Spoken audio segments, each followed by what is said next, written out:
don't have to tell you things are bad. Everybody knows things are bad. Everybody's out of work or scared of losing their job.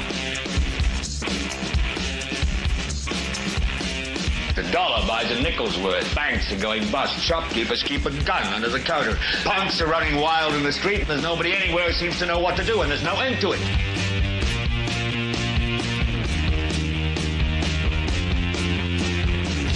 The air is unfit to breathe, and our food is unfit to eat. And we sit watching our TVs while some local newscaster tells us that today we had 15 homicides and 63 violent crimes, as if that's the way it's supposed to be. We know things are bad, worse than bad. It's like everything everywhere is going crazy, so we don't go out anymore.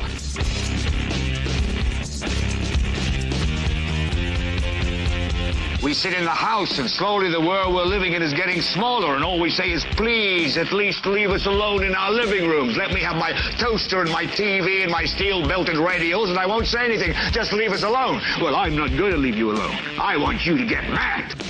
I don't want you to protest. I don't want you to riot. I don't want you to write to your congressman, because I wouldn't know what to tell you to write. I don't know what to do about the depression and the inflation and the Russians and the crime in the street. All I know is that first, you've got to get mad.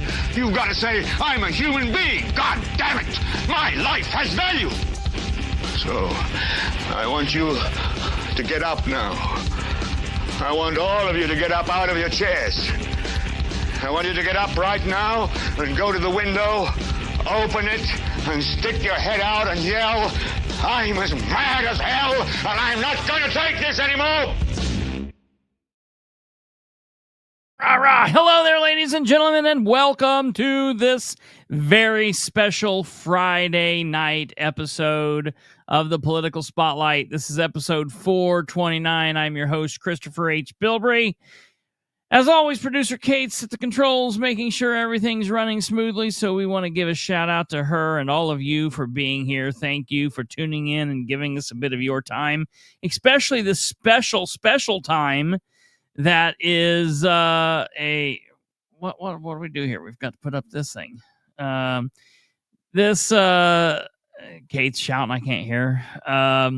Thank you for tuning in. Give us a little bit of your time. We understand how valuable your time is, and we're honored that you have decided to give us that time to share with us. Before we get into the show, I want to ask you all to consider hitting the like button. Smash that like button. And we want to remind you that if you're not subscribers, it doesn't cost you anything. Hit the subscribe button. Share the show with everyone you know. If you want to communicate with us, if you like what we're saying, you hate what we're saying, you can communicate over here if you're watching live. If you're watching here in the future, you can comment down here below. And above all else, share the show with everyone you know. This is going to be a big show, ladies and gentlemen. We're going to be talking about a lot of important information with some very important people. And before we get way crazy and into this, I do have to do something. First of all, I want to say, yeah, Alva, ask and you shall receive. We like to give our audience what they require. We had people saying, hey, we would like to hear what Donald Rainwater has to say about all this nonsense. And I was like, yeah, me too. So I picked up the phone and I called him and he was like, nope, can't do it tonight. And I said, well, but there's a guy that lives in Louisiana and he wants to hear what your thoughts are about what's going on in Indiana. And he said, is it Alva? And I said, yes. And he said, I'm there.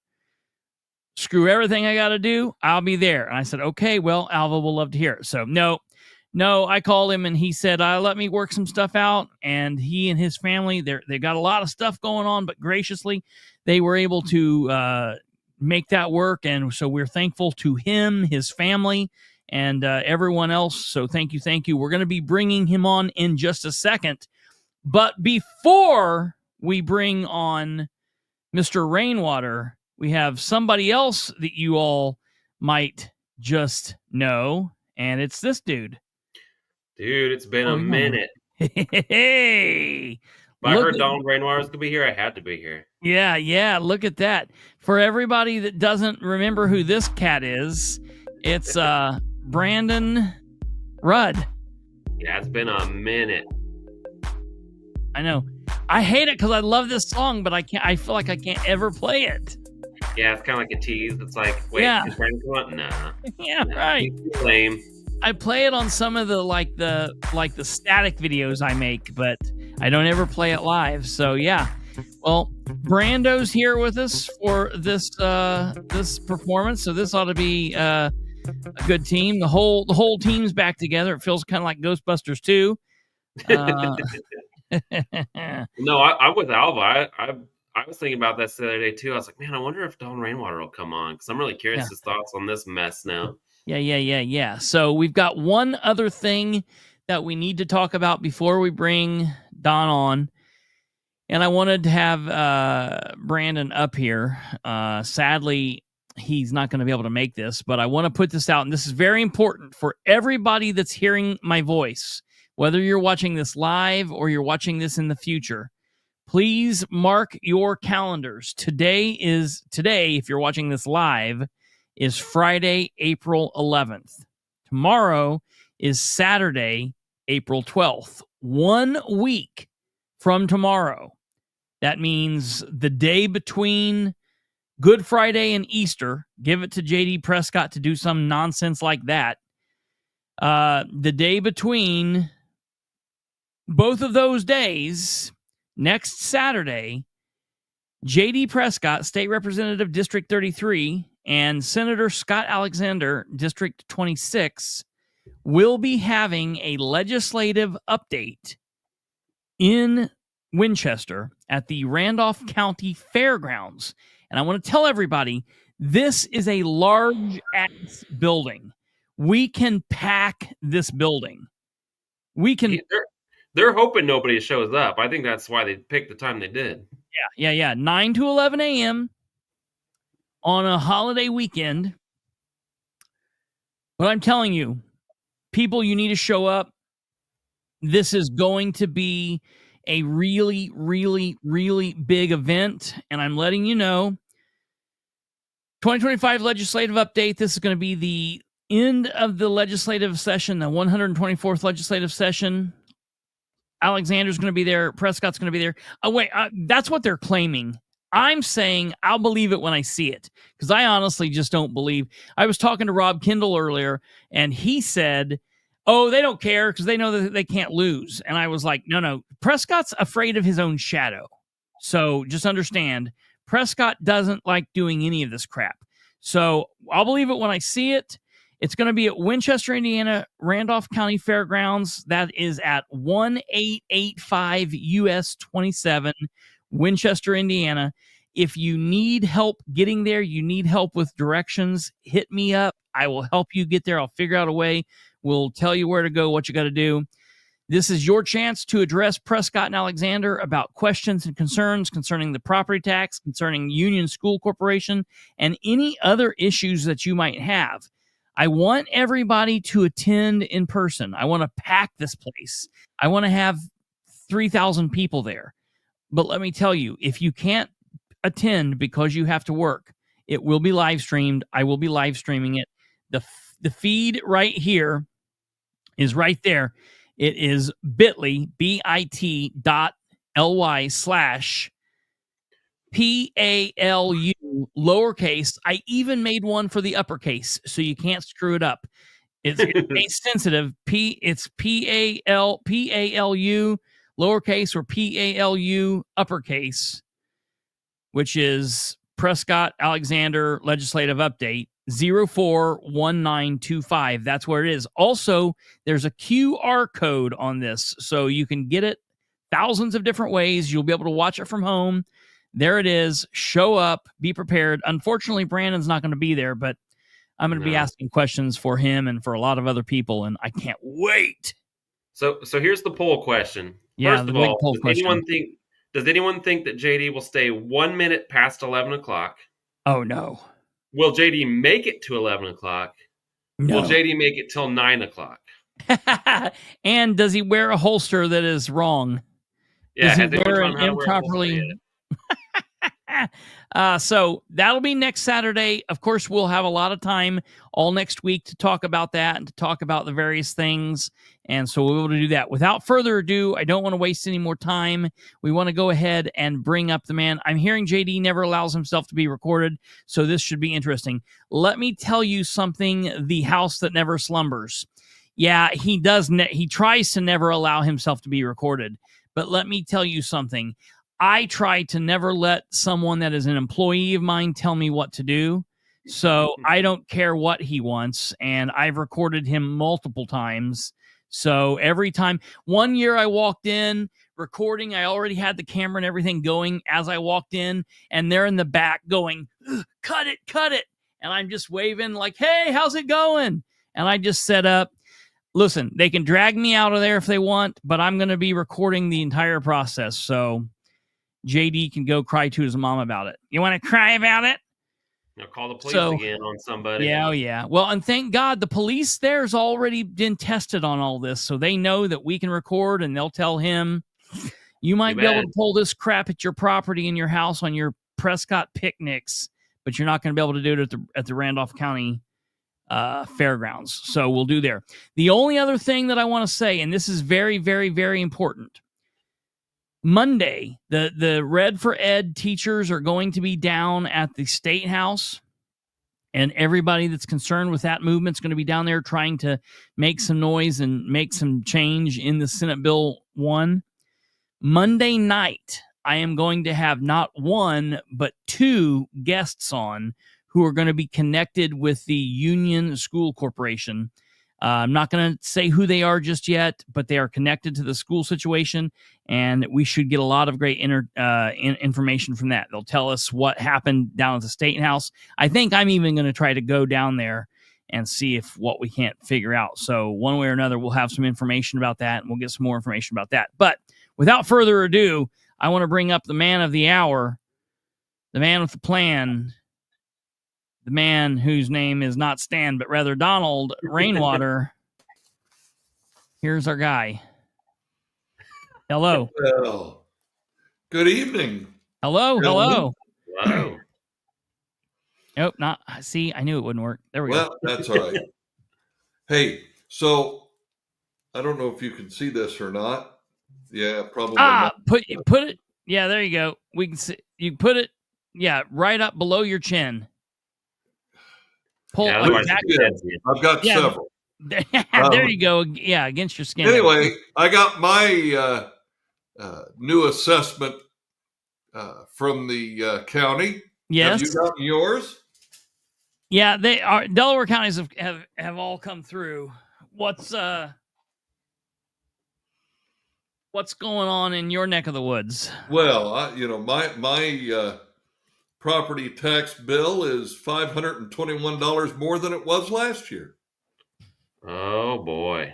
Weren't you? I call that now. See, I call that a tax increase. I know that our state government says that our taxes are capped, but as I've said before, that I'll use a term tonight, and I'll say it. That's a misnomer. Okay. Yes. That's a nice way of saying it. And yes. if you look up misnomer in the dictionary or in a thesaurus, you might see bald-faced lie as a synonym. I'm not sure.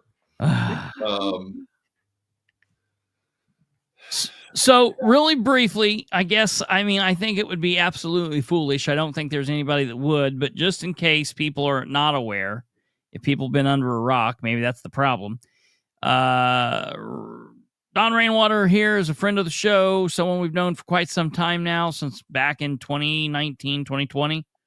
Ran for governor in the whole COVID fiasco. Did really well. Was crazy momentum. Everything's going. And unfortunately didn't make it through then. Ran in 2024 and had, again, another great showing, but just didn't get over the hump. And very intelligent man, libertarian candidate, constitutionally minded, common sense, And I'm sure he has a lot to say about things that are going on. So that's the thing I put in the description. Basically, the only question that we have to ask is, and your thoughts on all this are, and then just let you go. Yeah. So let's start with the fact that whatever they have done in Senate Bill 1 related to property taxes is not property tax relief. Yes. You cannot, in my opinion, and let's be honest, I'm just an everyday average Hoosier. I'm a citizen of the state of Indiana, and I am expressing my opinions as a citizen of the state of Indiana, a state of Indiana taxpayer and voter. And when I look at property tax reform, it starts with freezing assessments. Now, I know there was somebody that ran for governor recently who said that the way we should do that is to base property taxes on the purchase price of the property, and it should never go up. I don't care if you do it that way. I don't care how they do it. But you cannot say that property taxes are capped when the assessment can go up every year. I remember during the presidential campaign something about an unrealized gains tax that was being discussed on the federal level. And Republicans saying that you can't tax unrealized gains. And then they have a property tax system in the state of Indiana with a Republican supermajority where your property taxes, the assessment is an unrealized gain. They are basing most people's assessments are year after year, they increase. That's an unrealized gain, and it's wrong. And what we really, really need to do as citizens is realize that until we get rid of the people in the Indiana General Assembly who don't care about us, don't listen to us, they listen to corporate and special interest lobbyists, and they do as they're told, not what they think. I don't believe that today in the Indiana General Assembly there's an independent thinker among the 150 legislators in the legislature. There are no Kurt Knisleys. There are no John Jacobs.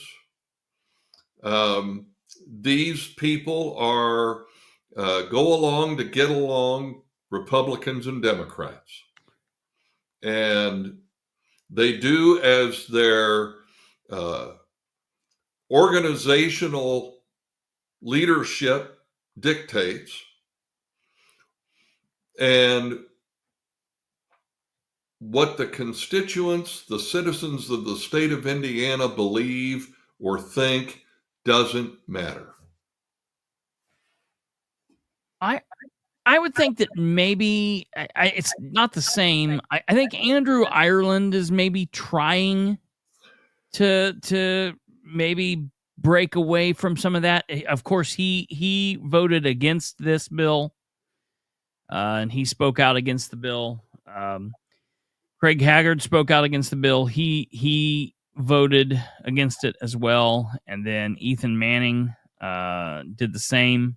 I don't know why Ethan Manning didn't. I've not heard him speak out against it, but so that you've got that. But yeah, I say the very same thing a lot of the times that you say, that most, I mean, all of them more or less, they're still not the same thing as Nisley or John.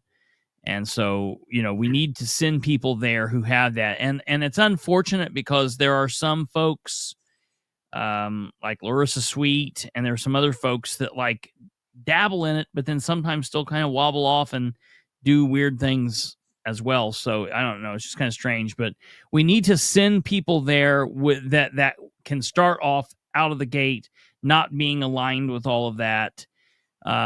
We had a candidate like that back in 2022 in District 33 that came very close, but unfortunately that didn't work out our way. And hopefully we'll have another one in District 33 next year that'll do that. But the problem is we need more than one. We need a shit ton of these people. So yes, you need but see, here again, this starts with us, the citizen. And unfortunately, what we see is that this herd mentality or tribe mentality that we've fallen into plays right into the hands of the people who want to rule over us instead of letting us self-govern. Yeah. Because the people, the reality is everything the Indiana General Assembly does benefits somebody. Oh, yeah. And when the majority of what they do don't benefit the majority of us, that's when we know there's something wrong. And unfortunately, if you look at what the Indiana General Assembly is doing, they're doing a bunch of stuff that doesn't benefit the majority of us. The budget,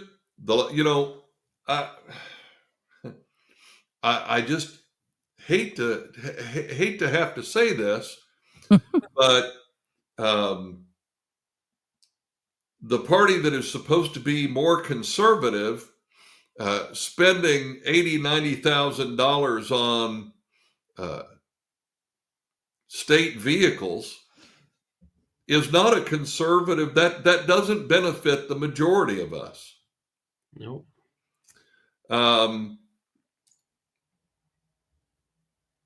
We've got some real problems in Indiana.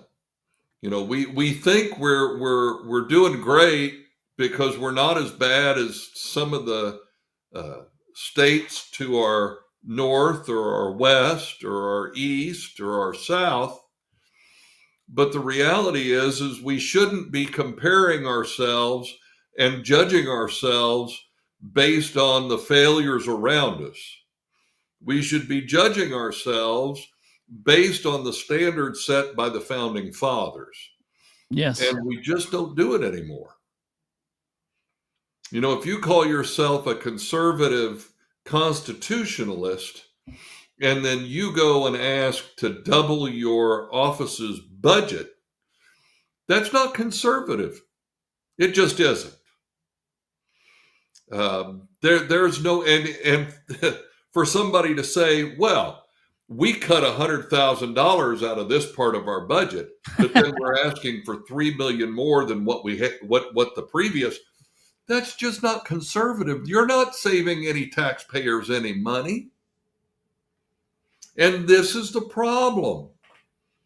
We listen to a bunch of rhetoric, and then when they get into office, they keep doing the same things that the last ones did. And we just, if you want something different, you got to do something different. If you keep doing what you're doing, you're going to keep getting what you're getting, and that's what we're doing here, folks. We're just not. We just don't get it. And in the midterm election in 2026, we've got to clean house. Yeah. And I don't mean, oh, we've got to get a whole new slate of Republican candidates. And no, folks, we got to. Republicans aren't going to change until they're not allowed to just get a rubber stamp at the ballot box anymore. Mm-hmm. Well, and Catherine, I agree with you, but I think we've got some folks in there that aren't career politicians right now, or at least this is their first time in office. I think our Secretary of State, this is his first elected yes. office. Our Lieutenant Governor, this is his first elected office. There are probably a lot of new members of the General Assembly. They're not career politicians. They're just entrenched in the establishment, and they may have used "I'm not establishment" to get elected, but the minute they got elected, they got themselves into the establishment. Absolutely. Real quick. Yeah. Well, that's, and that's what I said. Listen, it's not necessarily just about being a long-term, career politician.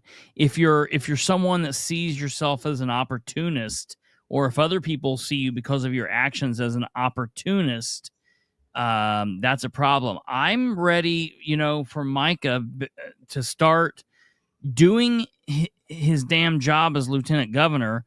I'm tired of hearing him fighting the national political rhetoric fight. And Brandon and I have talked about that since before the election. I mean, he always uses these terms about defeating these leftists and these leftists that he's fighting.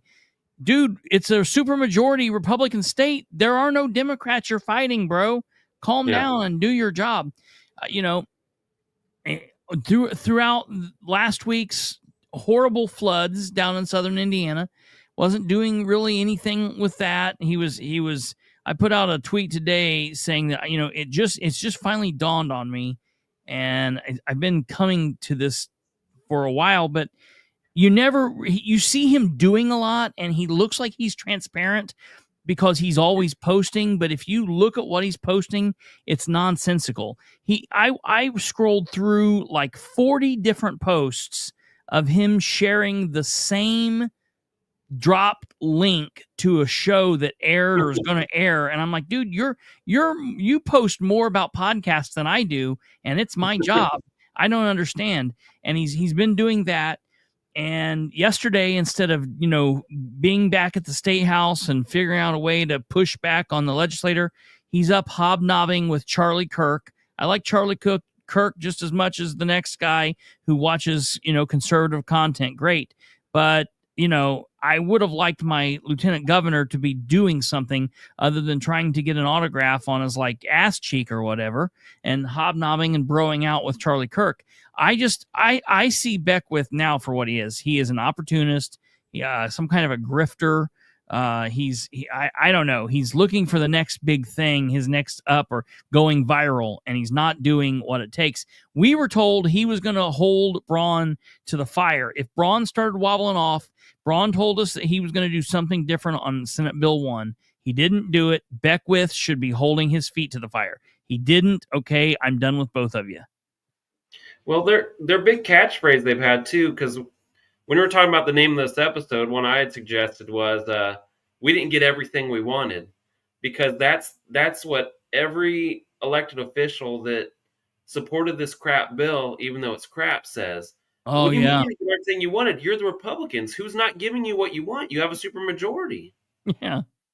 What do you mean we didn't get everything we wanted? You're the ones in charge. Who's stopping you? Well, everything you want. see, there you go. Are they the ones in charge? Right. Well, Yeah. That's And is that not the root of the problem? yeah. That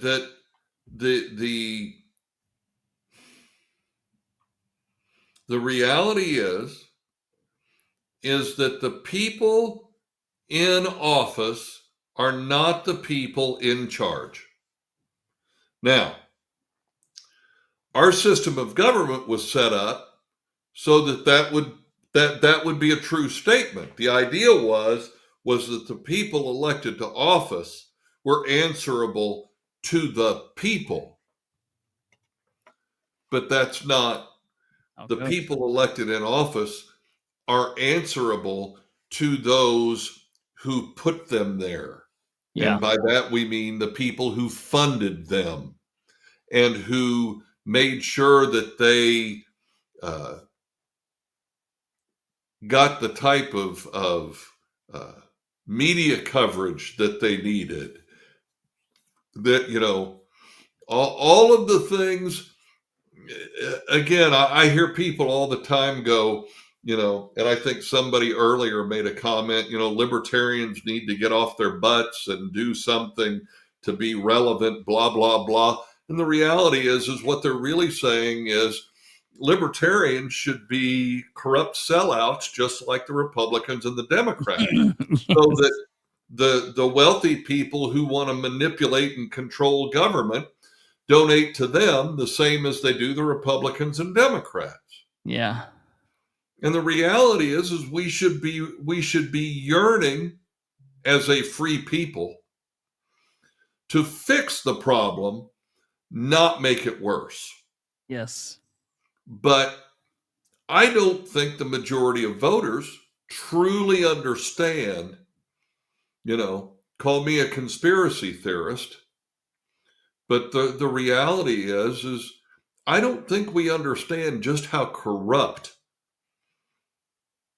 our system of government has become at every level. And the reality is that the freedoms that now I'm a veteran, but I did not fight in a war per se. I participated in the Beirut conflict in 1983, but I was not on the ground being shot at.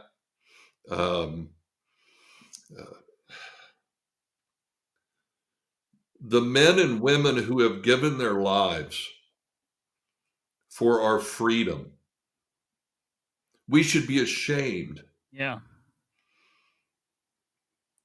For what we have allowed our system of government to become.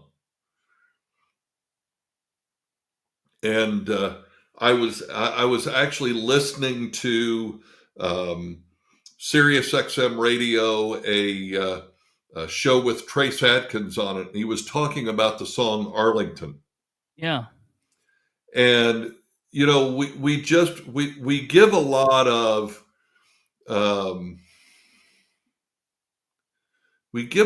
of very superficial lip service to those who bled and died and sacrificed for our freedom. And we give a lot of lip service to the founding fathers. And the reality is that all too often it's just vacuous nothing that we're just spewing. And that's why I think in many cases, when we hear these politicians make vacuous spewing promises about what they're going to do when they get into office, we don't recognize it. Yeah. Because it's everything has just become this just rote memorization and regurgitation of saying certain things, but not really meaning them. And it's we're getting to the place where we're going to be looking at what government is doing to somebody else and not realizing that we're next. Yeah. And we're very close. We're very close. Because the reality is they've done nothing about property taxes. It's going to get worse. Universal school choice. I know that's not part of the reason you brought me on, but have at it. The expansion, which here again, dog and pony show, right? Because it's not universal school choice when you have to choose from one of the government's accredited schools. Universal school choice is when you're allowed to send your child to any school, whether it is accredited by the state or not. And we need to do something about this, because when government controls the options, there are no options. Yeah. Mm-hmm. And so one of the things that I have been considering doing is starting a foundation that would raise money, a nonprofit that would raise money to provide scholarships to families that want to send their children to non-state accredited schools, whether that be a hybrid school like the Boone Prairie School in outside of Lebanon, or whether it be a homeschool situation, an online school. There are a lot of folks that would love to get their child out of the public schools, out of the government-controlled educational platform, but they can't afford it. And I would love to be able to provide the opportunities for that kind of a true universal school choice in the state of Indiana. I just think it's extremely important, because the reality is we're never going to change what's going on down at the State House until we get government out of the schoolhouse.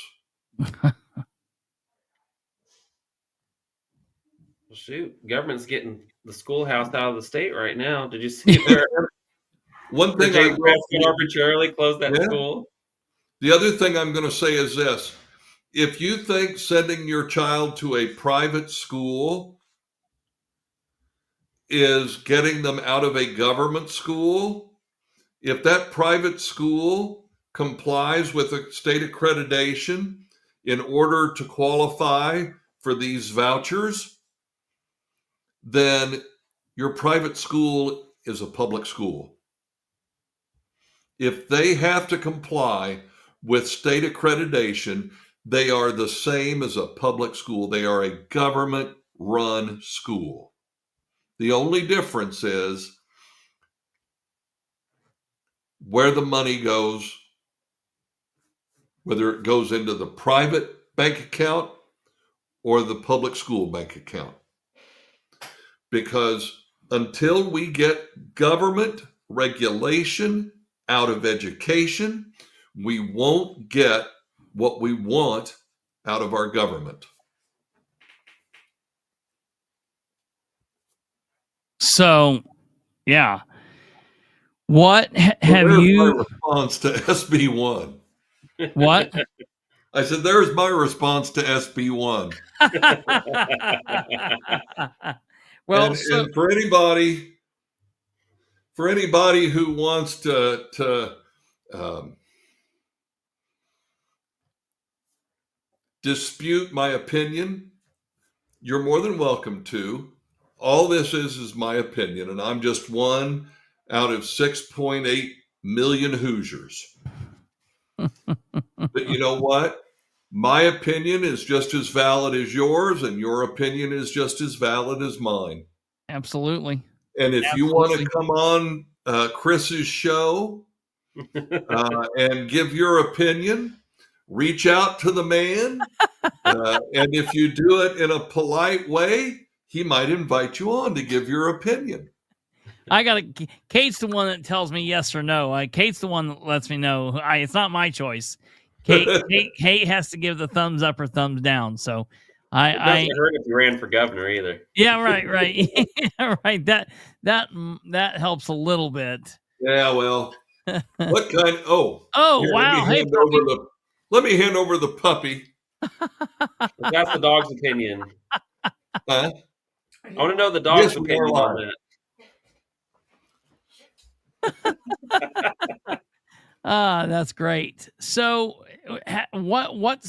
have you heard what's going on with the school situation? That's also part of this Senate Bill 1. I guess it was a amendment. It was snuck in Amendment 45 of Senate Bill 1. Have you heard what's going on there? What? No, I can only imagine. You have not heard about this? No. All right. Well, so you're going to want to tune in Monday. So here's the thing. One of the many amazing state representatives, one probably that's our most favorite, J.D. Prescott, had kind of made an ass of himself here in the last several weeks, more so than normal, because he had done this thing where he had made, which is just par for the course for Prescott. I've seen him do this to like literally everybody. He's been doing this since he first ran for office in 2018. So it does not come as a surprise to me. But he can literally look people in the eye and say, I'm going to do this, and then immediately turn around and not do that. And he has no problem sleeping like that. He's perfectly fine with that. He's been like submitting a bill to convert property taxes to a sales tax on services? Yes, very similar to that. Yeah. Yes, what was the nice word you had for a liar? What was that again? Yeah. I can't remember. I just called him a liar. I thought it was Prescott, but you called him Prescott? Yeah, right. I forgot what he'd said already, so I just figured. You mean it was a misnomer? Yeah. That sounds so much more polite. I don't think what JD did was. I don't think it was a misnomer. That just sounds too polite. So, anyways, he really went out of his way. He kind of came out of his comfort zone because he doesn't really like being in front of the camera or in front of large crowds. Doesn't like talking into the microphone, but he did it. And he basically told everybody, he was standing up and fighting against property taxes, yada, yada, yada. And then turns around, and on Monday, he voted for this monstrosity, and no one really could figure it out. Well, then it came out. Committee, Ways and Means Committee. Yeah, is that what I said? Well, you didn't say, but it was you said he voted for it, but he voted for it first in the Ways and Means Committee. On Monday in the Ways and Means Committee. He voted on it, and no one could figure it out. Well, then it came out, I think it started popping. Brandon sent it out like on Tuesday night, that there was this one-page amendment that didn't make it through, but it was part of what he was doing. It was attached in here to closing Union School Corporation. And they're the school, if you're not familiar, I don't even really know where they're located. They're like kind of half. Modoc? Is it Modoc? Is it around there? Yeah, it's somewhere around Modoc, but I don't know. Like, part of it somehow has something to do with Henry County. and part of it has something to do with Randolph County, and so basically they have about 300 students that physically go there, and then they have 900. You're probably better suited to this than I am, Brandon. Like 9,000. They have like 9,000 online. 9,000 like online students. Mm-hmm. And he is coming through, and basically he's been reaching out to these folks since like the beginning of April, although he's been talking to other folks in like Modoc since last November, saying, I'm closing that school, that's going to be closed down, yada, yada, yada. And so that's the reason he voted on this. Well, he told the school on like Monday. Yeah. He told like the county board president in like November, and he's like, yeah, you're not doing that. He wasn't telling people, and that's one of the reasons everyone's so pissed, is he wasn't telling the community or talking to the community about it. Yeah, he was being quiet in any way. Wasn't having actual town board meetings or whatever, or town hall meetings, but he told like a Modoc town council member that he was closing it down in November. And then he had a meeting with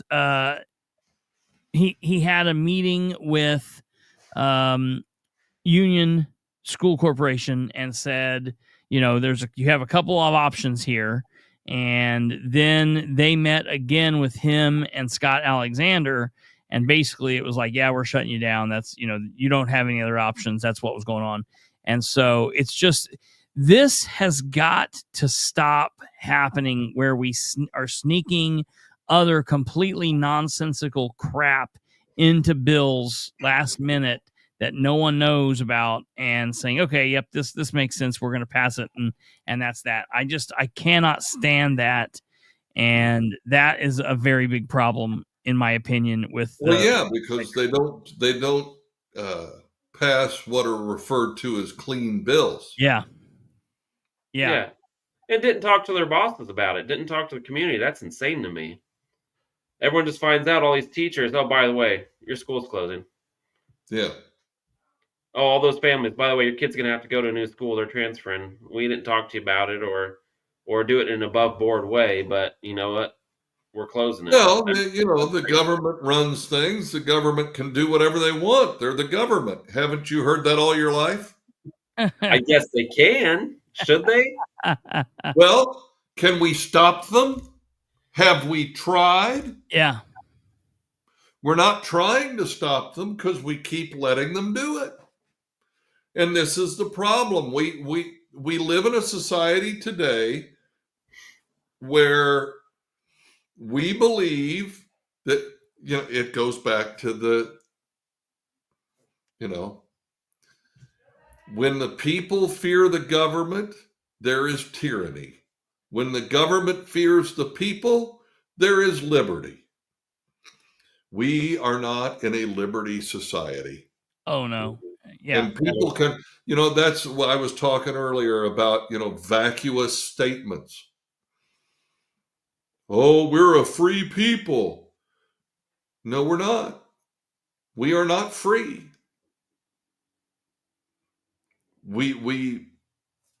There's no aspect of our life that is not controlled by our government today. That's true. Yeah. That's absolutely true. And we are not free. I know that there are people in the comments that agree or disagree with what's going on with the Union school situation. But as Krista said here, Indiana Code 2023-6 clearly defines the framework for dissolving and consolidating a school. It is a lengthy process with public hearings and community input.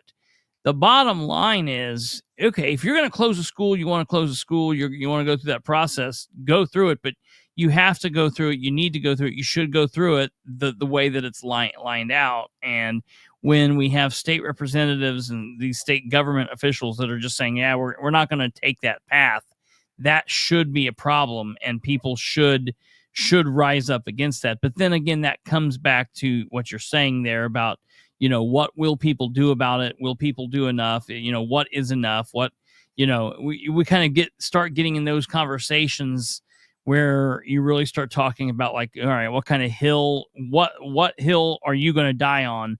What is something that you're going to allow versus something you're not going to allow? And where do people stand on these type of issues? The biggest problem to me is nobody cares. There's someone that comes on here, and I don't know who they are, but they almost always come on and they say, this is the problem. This is why nobody under 40 cares about politics. They were just on here like a day or two ago. And they always say this. This is the reason that nobody cares about politics. This is, it's this. Everything I point out, no matter what we're pointing out, that's always the answer. And I agree with them. It's harder than hell to get people interested. You show up to a council meeting or your public city council meeting, and there's 10 people in the council in the meeting. That we had a Muncie Board of Works meeting Wednesday of this week, and there were 2 Board of Works members there. We have 3 Board of Works members on the board. One of them was absent, and those 2 Board of Works members met. In the meeting lasted for 1 minute and 50 seconds. I can't do anything in 1 minute and 50 seconds. That's nuts. Well, most things I can't do in 1 minute and 50 seconds. Where'd Brandon go? But the thing is, he needed 1 minute and 52 seconds. he must have. They passed claims. They paid the claims for $1,021,364. No questions. Nobody was there. Nobody's asking anything about this. And it's just the same shit, different day that we continue to allow. And it's that same problem that we're talking about. It's how to get people involved and interested. That's the issue. Well, when you've got a government-run education system that takes children now preschool age and starts indoctrinating them into, here's how you are supposed to see. I was raised, school, they taught us how to think, not what to think. Yeah. Today, our public education system is geared to teach children what to think, not how to think. And we, as a society, continue to elect people who continue to allow the public education system to condition the next generation to be more pliable by government than the previous generation. And this is the problem. Nobody gives a crap about what the government is doing because they've been trained and taught to believe that the government is good. Government is your friend. Government will take care of you. No, there won't. No, there won't. There will not be a revolution. Because if there were going to be a revolution, it would start at the ballot box. Yeah. Well, and we talked about it. If you don't have the intestinal fortitude or backbone or stones or whatever you want to call it to vote differently, you don't have the backbone to do anything else either. Yeah. Well, we talked about it briefly before, but compounding that is all the money in politics, right? You get an independent thinker in there like a Kurt Knisley, like you said before, and then what happens to him or John Jacob, right? That money goes in there and, people are buying these seats. And then you've already got these people who are, like you said, they're already in the mindset of, yeah, the government's good. They're telling me what's good. I'm getting these mailings that say, yeah, this good government person is good. And it just compounds that whole issue, right? Yeah. Yeah. What did Julie McGuire? How much should it cost the HRCC for Julie McGuire's seat to beat John Jacob in '93? It was like $999,000. Yeah, it's around $1 million, wasn't it? It was like $1 million that the HRCC paid. Like they gave her like $300,000 in the last 30 days of the election. to be able to push over the edge. Like, how can any normal human being that's not connected into that, you can't. There's no way you can overcome that. No. And remember, the HRCC is Todd Houston. Yeah, We well, say yeah, right. HRCC, but it's Todd Houston. Yeah, right. That's a funny way to spell Todd Houston. Yeah, and and then he's the one up there pushing what bills do or don't get read, which bills, go forward. And then when it comes time to vote, all these people were talking big. He says, we can spend $1 million to get you out of here, or you can vote on this crappy budget bill. And whether they're talking big or not, they're gonna do what he tells them to. The money's ridiculous. Yeah. Well, there's a song by The Who. I think the line is, here's the new boss. Me for the new boss, same as the old boss. Absolutely. 100%. I was trying to think of a funny Who lyric that didn't apply. Yeah, right. That didn't. Magic bus. Is that what you were going for? We won't be fooled again. Right. That's what I thought you were going for, actually. Well, that's the song that lyric is in. Yeah. The and that's the problem, right? Is we keep thinking that we're going to get something better. It's I don't know. Here's my parting analogy, and I'll leave you with this. All right. I know you guys have better things to do than talk to me, but we love talking to you. If I pull a gallon jug of chocolate milk out of the refrigerator and I pour a glass and I take a swig and I go, that's not orange juice. I wanted orange juice. And I go to the refrigerator and I pull that same gallon jug of chocolate milk and I pour another glass in a different glass. Let me pour this in a different glass. And I take a drink and I go, dadgummit, I want orange juice. It doesn't matter how many times you pull the chocolate milk gallon out of the refrigerator. You're not going to get orange juice unless you start buying orange juice. I'm going to steal that from you. I like that. Steal it, like you can that. have it. Yeah, okay. I like it. I like that.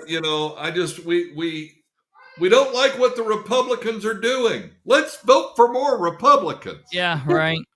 Well, I was thinking about it earlier today. They sent us, 2 years ago? They were sending out mailers saying, we just passed historic property tax breaks. We lowered your property tax to the lowest it's ever been, historic records. And then they reassessed our home values, and everyone's taxes increased, 2-3-fold. Yeah. Well, now they're going to fix it again. Yeah, right. Don't quit fixing it. Those mailers that we paid for, by the way, to tell us how they're saving us money. Yes, right. Yeah. Yes, 100% it's propaganda. 100%. Yeah. Well, Don, I appreciate it. I appreciate you asking me to come on. Yeah, anytime. I appreciate the viewers who, for whatever reason, were interested in my opinion. Yeah.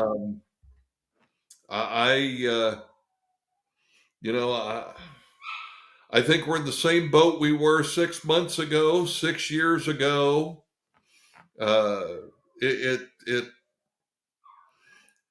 What we need to change still needs to change. And I will tell you, we've got a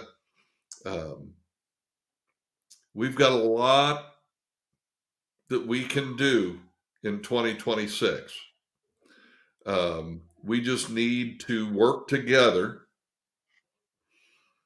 as citizens to bring forth real change. Mm-hmm. And if you are a true fiscal conservative, if you are a constitutionalist, the Republicans and the Democrats do not represent you, no matter what they say during the election cycle. Yeah.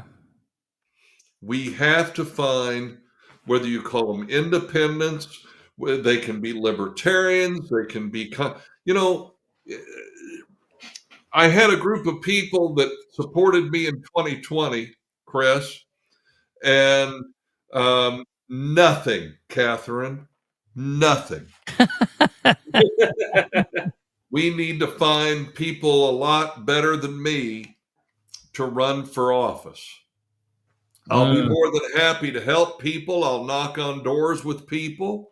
I will consult with people. But I'm done running. I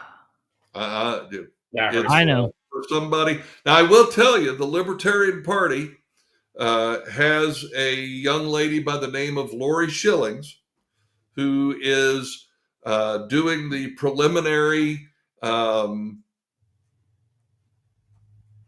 research into running for Secretary of State in 2026. Okay. That's and good. I like Lori, and I think she would make a very, very competent Secretary of State, which would be a step up from what we have today. Yeah.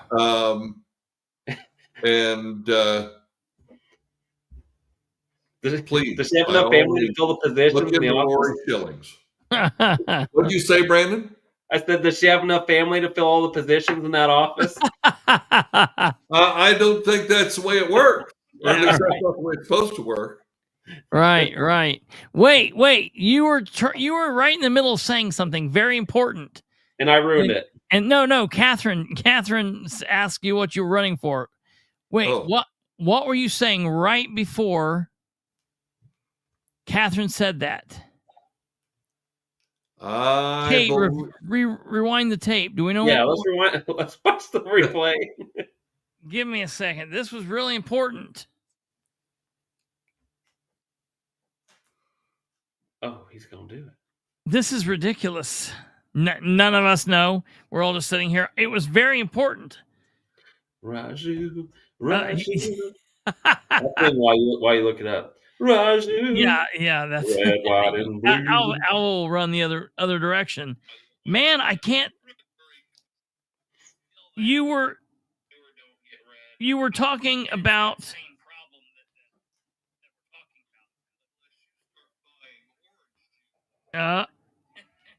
Christopher's gonna find it. This is awesome. Yeah, this is good. This is good television here. Right here it is. No, you said there were people that supported you in 2020. And then you know what I'm talking about? I don't know what you were saying. You said there were people that supported you in 2020. And then I got totally befuddled by damn. What are you going to run for in 2026? I know. I was almost positive that it was something amazing, but Catherine, you foiled me again. You know what? The reality is, Chris, what we need people to do is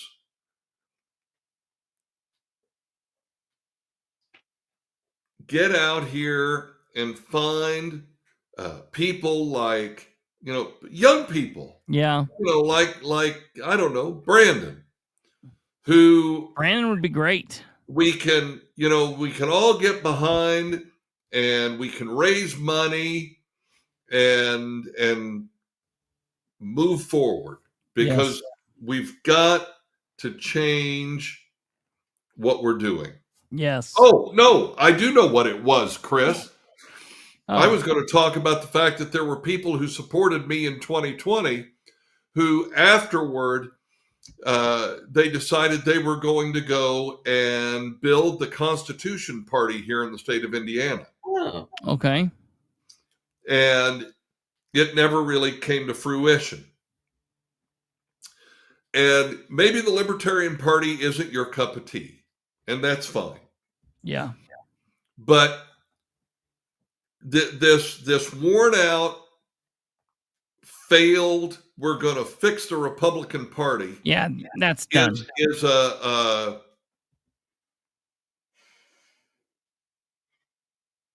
it's a ruse. Yeah. That's what they want you to think. Yeah. And nobody is going to change the Republican Party or the Democrat Party. Yeah. It is what it is. If you want real substantive change, go out here and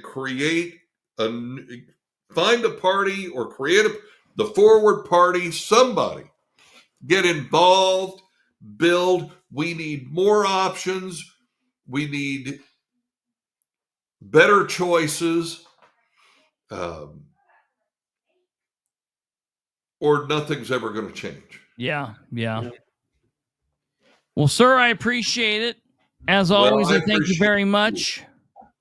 And you're always welcome here anytime. What you guys are doing on a nightly basis.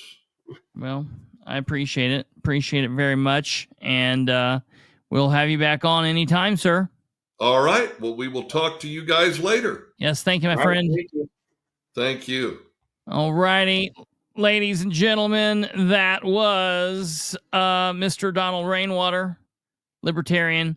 And I want to push back briefly here on, and I always have to squint and make sure I'm going to say it right. Kiff76 said, Is that a radio station? yeah, right. That's what I always say. That's what I always think it is. Kiff76 was talking. We were talking about the Libertarian Party, and she says, Abdul, is that who you're talking about? Abdul Hakim Shabazz. Is that what? Who are you talking about? Is in the Libertarian Party? Are you talking about Shabazz? Is that who you're talking about? Abdul Hakim Shabazz? I need to know who she's talking about. I just like credit for working so hard on this show every day. You and guys 5 nights a week. Hey, we talk to you in the group. It amazingly, the messages and the stuff that you talk to really does help me. I tell people's like, "Where's Brandon?" I'm like, "Hey, he's doing shit. Don't worry about it. He helps me more than you know." I have sent you some good stuff. Yeah, hell, all the time. Yeah, don't bother me. Yeah, absolutely, amazing. It's wonderful. We're gonna just do all Brandon all week episode where it just comes on and it's like an empty spot. And yeah, it's just gonna be like 2 hours of just nothing. We'll still pull up the camera in my office though. Yeah, that's right. Yeah. Well, so this is what I want to say about Kiff76. So we consider. I would assume you're set. You're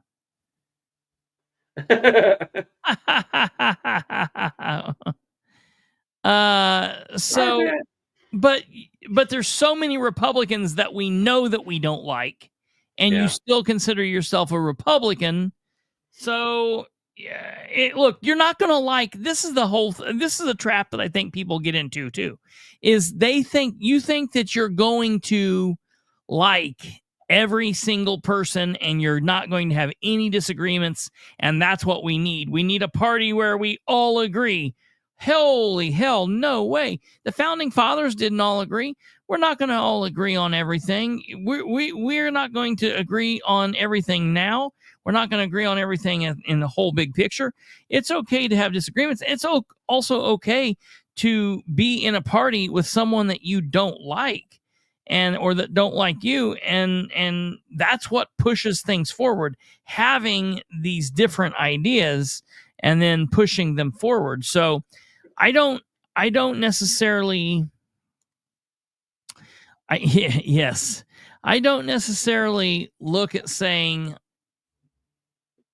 Shabazz. Yeah.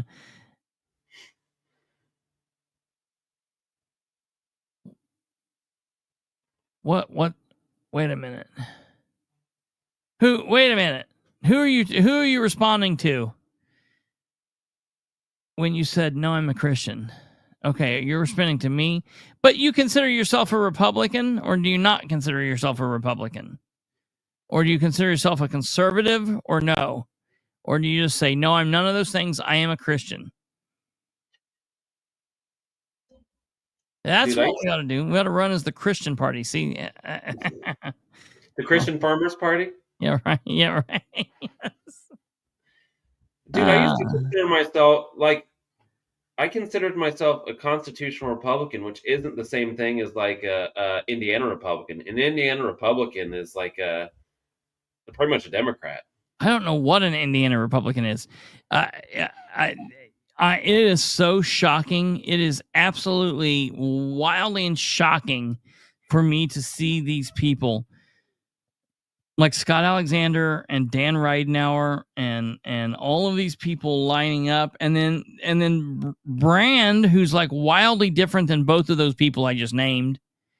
Mm-hmm. But they're all lined up to get like together, and then they're all down in Indianapolis supporting all the Indianapolis people, and I'm like, well, this is so weird, because none of this is like normal.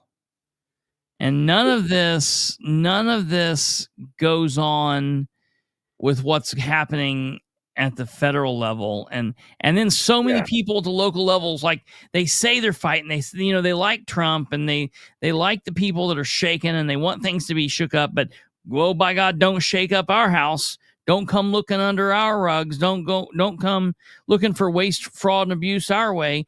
It's like that bull crap that Micah pulled when he was talking about Mitch Gore. He was calling Mitch Gore a hypocrite. Because Mitch Gore's party doesn't like Trump and Doge. I don't know. I've not heard Mitch Gore saying anything specifically about it.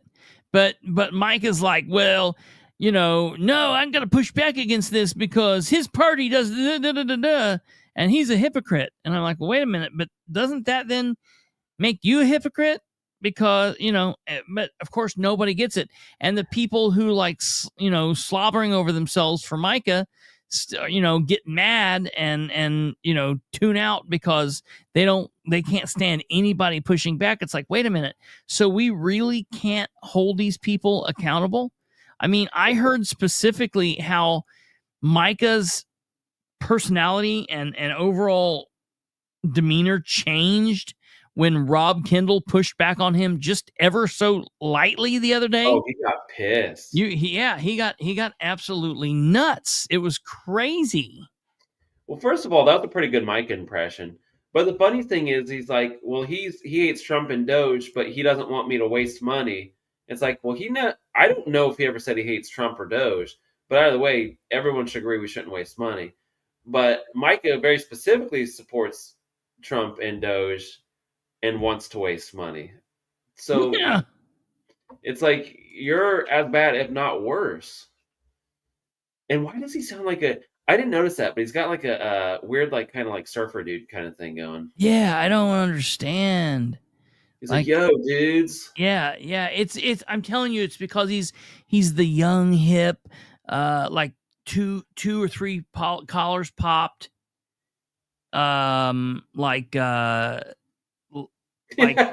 shirt, like youth pastor, you know what I mean? Like, you know what? It's like, what's funny to me is he is the dead ringer lookalike for Seth MacFarlane, but he's the exact same guy that Seth MacFarlane would make fun of. And that's what's Seth MacFarlane doing an impression.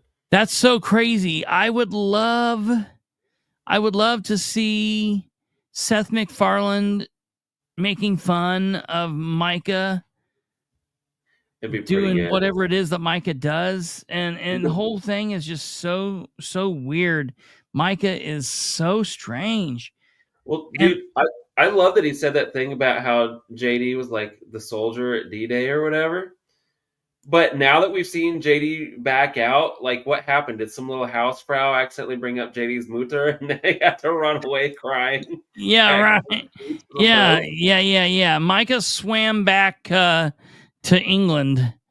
He went the other way. He's like, no. Yeah, that was nuts. So I put up some pretty mean satire, I guess, towards Micah today. I was just done. I'm done with it. I mean, I'm over it. Like I've got no use for him. I see through it. I see completely through it. So the first thing I put up was this.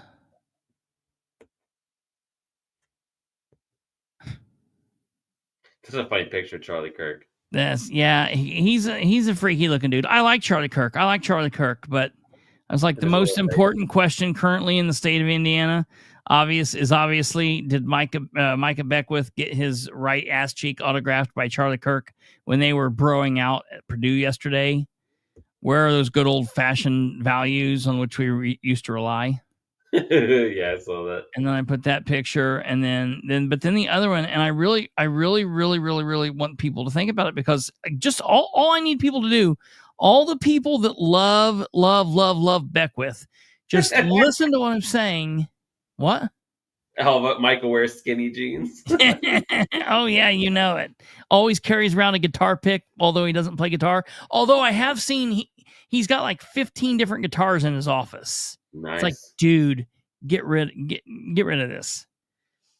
So, Lieutenant Governor Micah Beckwith has been wildly quiet about this turd of a bill known as Senate Bill 1. And I've been wondering why. Like, he literally didn't mention anything about it for nearly 48 hours or probably more, like closer to 72. I don't know. It was nuts. Anyways, I mean, this very situation is why Beckwith was elected. For everybody out there that's just completely still all on his shit and up inside the whole Beckwith team, he was elected for this very reason. He was given the support he had, and he was put into office specifically to push back on Governor Mike Braun when Braun needed pushed back on. And like this Senate bill deal is a situation where Braun needs pushed back on. This is the time Beckwith should be pushing back, but instead we're getting silence. Braun has broken his promise about the property tax reform with his horrendous, not historic SB 1. He, along with Speaker Todd Houston and the Indiana House Republicans, minus Andrew Ireland, Craig Haggard, and Ethan Manning, voted on this bill to completely screw this up and screw Hoosiers over. But Beckwith has had nothing to say. And then I found out that Beckwith spent Thursday not working for the people of Indiana, but rather he was off hobnobbing with conservative political activist and author media personality Charlie Kirk, who was at Purdue University. I like Charlie as much as any other conservative, but Beckwith needed to be in Indy fighting the fight that Hoosiers sent him there to fight. Of course, this comes just days after Beckwith spent a bunch of time trolling state Representative Mitch Gore over luxury cars. And then he seemed to be upset with the one media guy who's been the fairest to him, Rob Kendall. Hell, Beckwith wouldn't even cut the crap with Rob, and he was upset when Rob pushed back up against him just a little bit. So after all of that, I've concluded that Beckwith is not lieutenant governor, not in his head or in his heart. In reality, he's just a right-leaning social justice warrior playing a part. I mean, look at all of his official and non-official social media postings for like a week. They are all about various podcast episodes that he's dropping. This hot new link is out now. You know, he's more crazier about that shit than I am. Or he's going on about this cause that he's championing, and none of it has anything to do with anything actually government related. None of it's about working in the state government. because he doesn't know what that entails. He's too busy trying to fight the national political fight at the state level, which he doesn't need to be doing, or he's too busy trying to go viral when all of the people of Indiana need him to be doing the job he was elected to do. And I just, it's shocking to me that more people aren't calling him out for this nonsense. And then finally today at 7:55 this morning, he finally put out a 12-minute little blurb, and we're not going to listen to this whole thing. I just want you to hear some parts. Listen to the very beginning of this. Well, first of all, hey, what's going on? This dude has like a whole podcast show and a whole studio, and he just shot this shit in his car. He always does this, here's the thing that really gets me is, so from time to time, I used to do lives when I would be like coming back from a meeting or whatever, and I knew I wouldn't get back in time. I would do a live in a car, and when I would do it, I would put the feeder in a hole. I would put it in a holder. And I like, it would kind of be aimed at me, but not really. And then I would be driving down the road, looking at the road, just doing my thing, not looking at the comments, not paying attention, just talking like I would be if you were the passenger in my car, Yeah. And so whatever. But I've seen Beckwith doing it, and it's like right in front of his field of vision, and he's like looking at comments, and I'm like, dude, you're the lieutenant governor doing this shit. It's wild that, you don't have like maybe someone drive you to do this.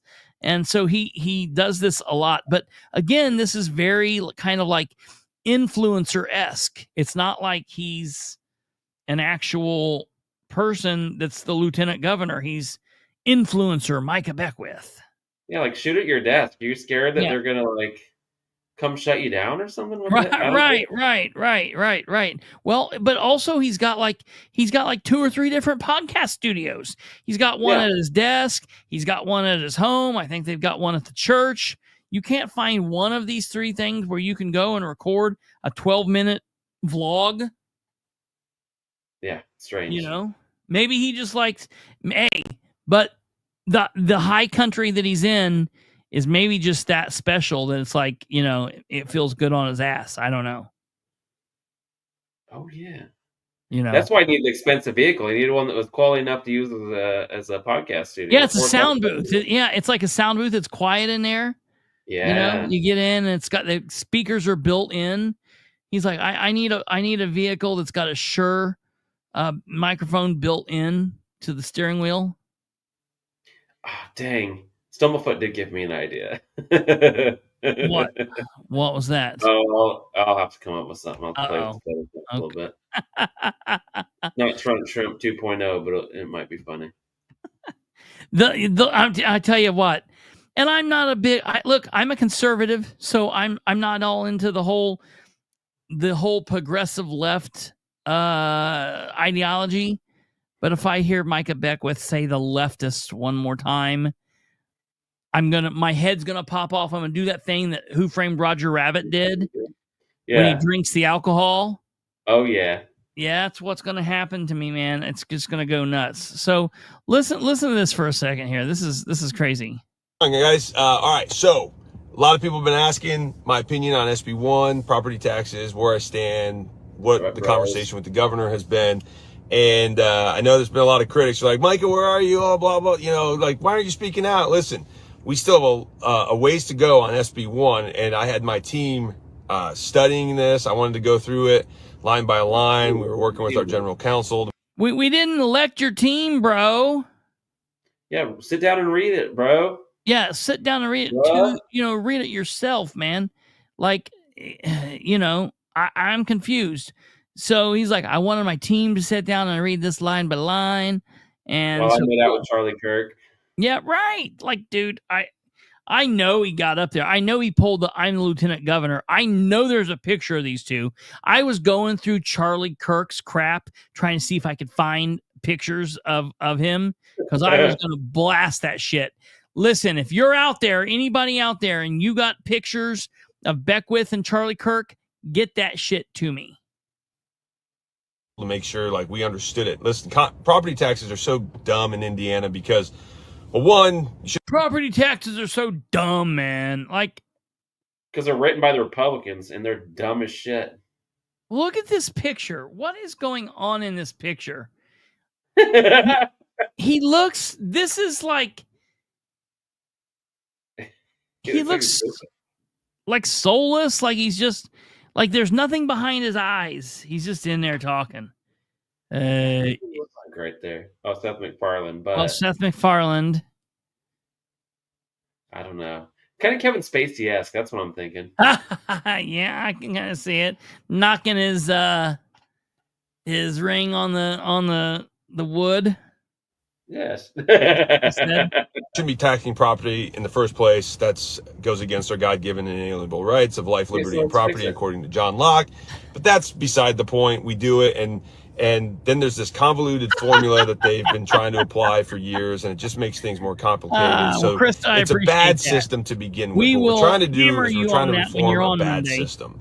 And it's always going to be just a little less bad. It's never going to be great. And so until we get rid of property taxes. But that's a long step because you got reps and you got senators that don't want to get rid of property taxes because you've got communities and local governments that can't get rid of property taxes right now because it's kind of like they're kind of like addicted to crack. They can't just stop cold turkey or else it'll kill them. And so, and I love this. I love this. Like, plus I need my expensive vehicle. So what do we do? Yeah, right. And that's because we've created the system. So what we're doing with the governor and myself, the conversations that we've been having have been, okay, how do we reform a bad system to make it less bad? So SB 1 was rolled out last Friday by the House. It was not good. It was a shell of anything that the governor put out way back at the beginning of the session.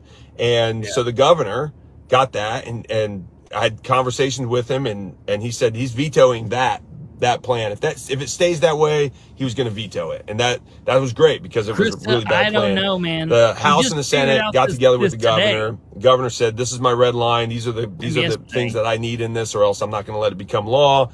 And the House and the Senate, they said, okay, that's fine. We can do that. There was in the bill last week, there was a bunch of relief for big business, but nothing for homeowners. And the governor was like, what are you doing? Like, this is not what we talked about. We wanted homeowner relief and not big business relief. And so he got the legislature to take that out and put the relief more in the pockets books of just everyday Hoosiers who own homes. And so they got the cap to increase, which is good. So you're going to get a bigger deduction. You're going to get a bigger credit than what had been in there. And there's going to be a limit on how quickly the assessed values can grow. I think it's up to 4% in the bill right now currently. So that there's just something about the way he looks and sound of his voice that annoys me. Yeah, I mean it look, I keep stopping on the very best places. Right. This is great. I like how he's like, yeah, with this bill, we're still going to shit in your mouth, but it's not going to be hot diarrhea this time. Right. You're going to like it. Diarrhea. You're gonna love it. You're gonna absolutely love it. And he agrees. He's not gonna let that. He's not gonna let that. All right, listen to this. Get taxed more. Now, listen to what if they're there already, or if they're higher than that, they're gonna have to come down. So you might actually see a decrease, according to the 2.9% threshold. But if they're down at 1.5, they could potentially raise the lit tax up to 2.9. So that means your income tax could get taxed more. Now. Great. That sounds like a splendid deal. Well, you know, the stupid idea he liked with Prescott was, oh, we'll cut your property taxes. We're just going to charge the shit out of you on services and other taxes. Okay, we're still paying a crap ton in taxes. They're just called, okay, now it's not diarrhea. It's a solid turd. Thanks. Yeah, right. Hey, near Lake Michigan. So he was out there riding the waves. Fighting off them seagulls. Yeah. Them quahogs. So what do we do? It's kind of like we're in a rock being a hard place. So here's where the governor stands. And first of all, I've told him, I said, Governor, if this is going to across the board just raise taxes on everybody, you got to veto it. And he agrees. He's not going to let that. He's not going to let that become law if it's just going to raise the taxes in other ways. So that is. Except that's not what he said. He's calling this historic, and he can't wait till it gets to his desk. And he hopes that the Senate gets it to his desk next week. But the thing is, that weird thing called reality gets in the way. You can tell us we're saving money, but when our bill goes up, unless you're a complete moron, you understand that you just got screwed. Yeah, right. I don't get it, man. It's so funky. And do certain things to counter the mistakes of Illinois. So it's the same approach that we should have at the state level. Should we tell a small town you can or can't do something? I'm a home rule local control guy first and foremost, because the state doesn't have all the solutions for the local communities. You know who does? The local communities. You do. Your town council, your county council, your townships. Those are the places where you can actually make a lot of reform. So that means the burden then has to be on us as citizens to engage locally. One of the things I encourage the governor to do, and I think he really liked this idea, is to teach locals how to. Taxes, so the assessor's office had to reassess everyone's property, so the locality's still got enough money. Yeah, and then they go, "We lowered your taxes. I'm sorry that your local community screwed you guys. We tried to help you." Yeah. Well, so he's got the perfect plan to stop this. He has the plan, and this is where I think he's going to come in and be the hero in his story, where he's the main character. Listen to what his plan is. Locally. One of the things I encourage the governor to do, and I think he really liked this idea, is to teach locals how to engage in the budget process in their communities. Because really, we can fix the process right now. The state could come in and tell all the locals, this is what you're doing, end of story. But it's always going to lead to a problem 5 years down the road. Why? Because property taxes are bad to begin with. What? Dude, he went into Mike Braun's office, right? It's like when your little kid comes up to you and shows you that crappy macaroni picture. And you're like, "Oh, this is really good, buddy. We're going to put that in the fridge." He goes, "I think you really liked it." And as soon as he walked out of the office, he threw it in the trash can. He threw it in the trash? Crap. Yeah. And I really liked my idea. You know, when Beckwith walked in there, he skipped in. Yeah. Hey, governor. And then he shows to him, and like he's on the phone, and he's like, yeah, what? Hold on, my lieutenant governor's in here trying to show me. Yes, show it to me. I'm on the phone. Hey, governor. Yeah, right. Dad. Are you proud of me now? Yeah, sure, buddy. Yeah, Great idea. Get out of my office. The adults are talking. Right, the adults are talking. Can you go get me a beer out of the fridge? Did you do your chores yet? Did you make your little podcast? Go play your little podcast game. Yeah, right. Go do your cute little podcast. The adults are working here. Yeah, right. I bought you all this equipment. I mean, the taxpayers bought you all this equipment. I want to do a record request and find out who bought it. I'm telling you, if the taxpayers bought that shit that he's got doing that podcast, I will blow a gasket. I want to go in there and steal it. You're gonna raid the state house first. I'm gonna raid the state house. And look, buddy, you got your recording equipment. You got your fancy car. What do you want? Get out of here. Yeah. Get out of here, man. Yeah. That's right, GIF. We aren't saving money. We are paying more. They think we're stupid, like peasants. That's exactly right. We're dumbing down students. Look at the math legislation. Yes. Absolutely. Kerry says he needs to come to Madison County and fire or teach or fire all the county officials. I think they're beyond being taught. I don't know that he could actually teach them, because I don't think he truly knows what to do or how to govern. I think he's got some kind of weird belief of how he can do this. Seriously, what in the unit? What? It does is completely disregard the local citizens. I know what, and that goes completely against what he's saying here. Absolutely.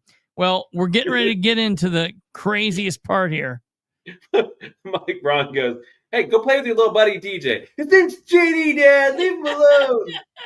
Whatever. Go make out with your little boyfriend or whatever you guys do. Get out of here. Right. I don't care who he is. He's a nobody.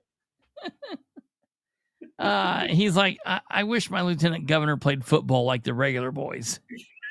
Instead of doing his little podcast on the internet. And he's doing his podcast on the internets. He can move out of his parents' upstairs basement and start doing it in the state house. Micah and I are gonna redo Step Brothers. Oh, that'd be fun. I can't wait to the part where I get to. We don't have drum set, so I'll have to play around and figure out what I'm going to put on his mixing board. Did we just become best friends? Nope. With all we're doing is making a bad system a little bit better. It's never going to be good. So then 5 years down the road, someone else is going to come in, or 10 years down the road, you'll have a new governor, and they'll change it all. You need to be equipped to be able to know how to read budgets, know how to petition your councils, your county councils, your city councils, to make sure that they are not increasing your taxes and spending tax dollars. Sure, because we all know that goes well. That's so condescending. You idiots just don't know how to tell them not to increase your taxes, because that's all you have to do. Listen, asshole, we've been telling you for years to not increase our taxes, and you dipshits at the state level do it. Do you know how many emails these idiots have received from constituents that they literally just go in and hit trash? You know, they're like, we're not going to listen to a damn thing they say, but go in and tell all of your local officials, they'll listen. Yeah, look at the comments on this video alone. They're like, no, veto this trash and start over. Right. Every single thing. Yeah.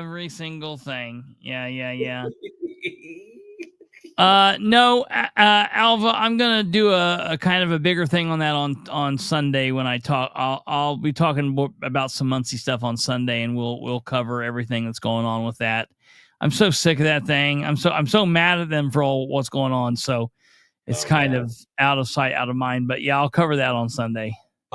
Wisely in a way that benefits you as a local citizen. Yes. So if you do that, then instead of giving a man a fish, you're teaching a man how to fish, right? So the state could come in and say, we're gonna fix this problem for you today. But if you don't know the process at the local level, well, guess what? 10 years from now, someone else is going to come in, someone else is going to get elected, and they could change it. And if they change it, then you're screwed again. So we want to make sure that we equip you to understand the process, go around the state, have tours, have training and teaching sessions over the next 4 years on how to engage locally. And when you do that, then you are preserving this republic. And that's what Ben Franklin said when he walked out of the Constitutional Convention and he was stopped by a little old lady outside the Constitutional Convention in 1789. And she said, "What have you given us, Dr. Franklin?" And he said, "A republic, madam, if you can keep it." And that's the question. If you can keep it. What was he saying? So good that he just said that. Yeah. And Mr. Braun, I just came up with the perfect solution. They're all mad at us because we're increasing their taxes. Let's tell them it's their fault and then flip the script, and then they'll all believe it and we'll be in the clear. Perfect strategy. Yes.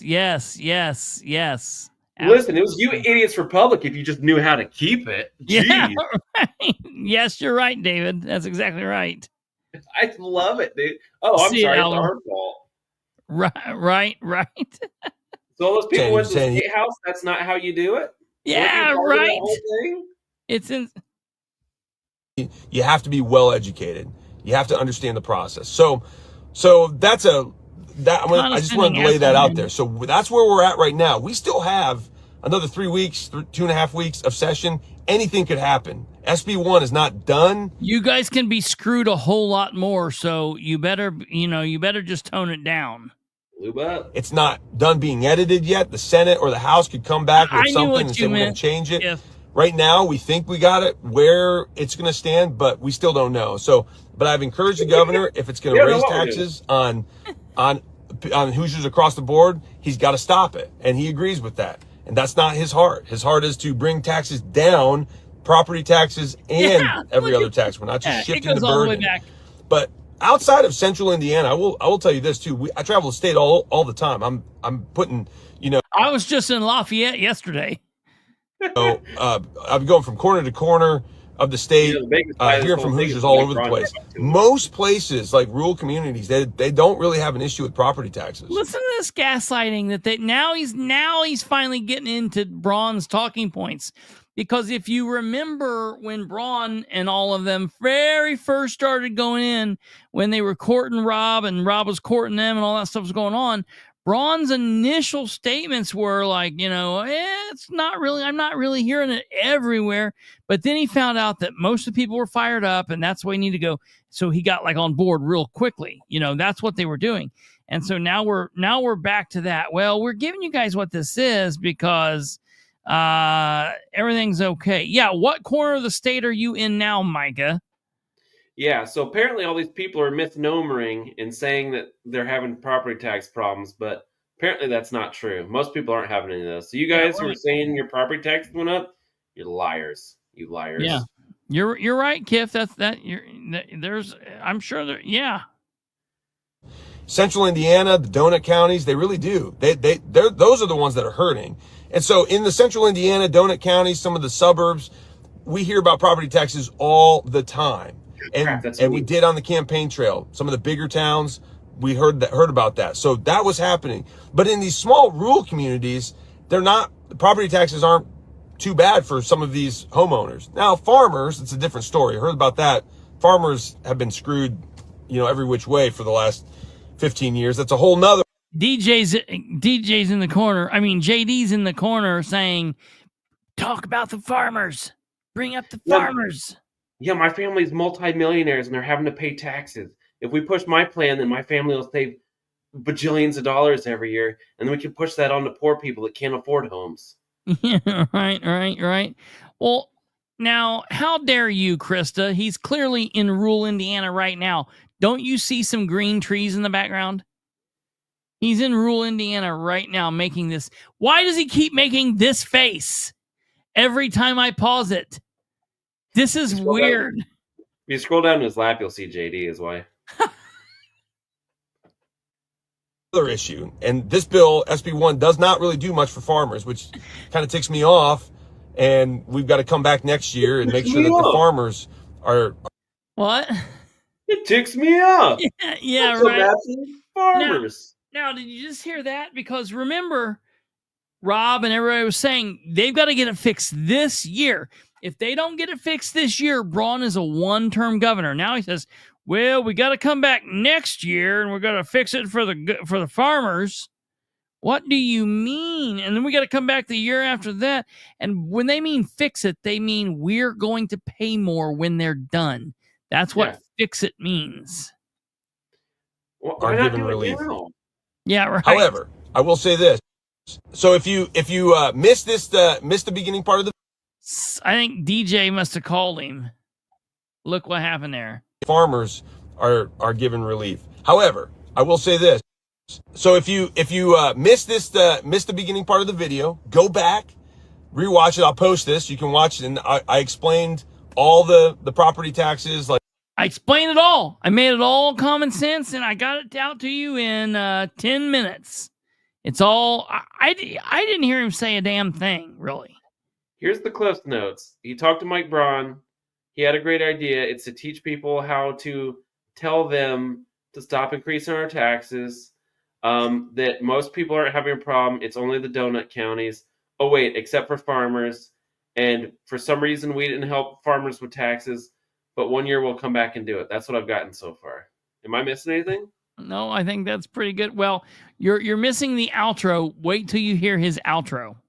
His outro is grand. Like SB1, where the good aspects of it are, where it potentially could be bad, what the governor's thinking, what I'm thinking. So hopefully that gives you a little bit of insight into our mindset and where we're at. So keep reaching out And I get it. I'm just as frustrated as every one of you are. If I was king, we would do away with property taxes tomorrow. But well, unfortunately, or fortunately, I think fortunately is probably the word.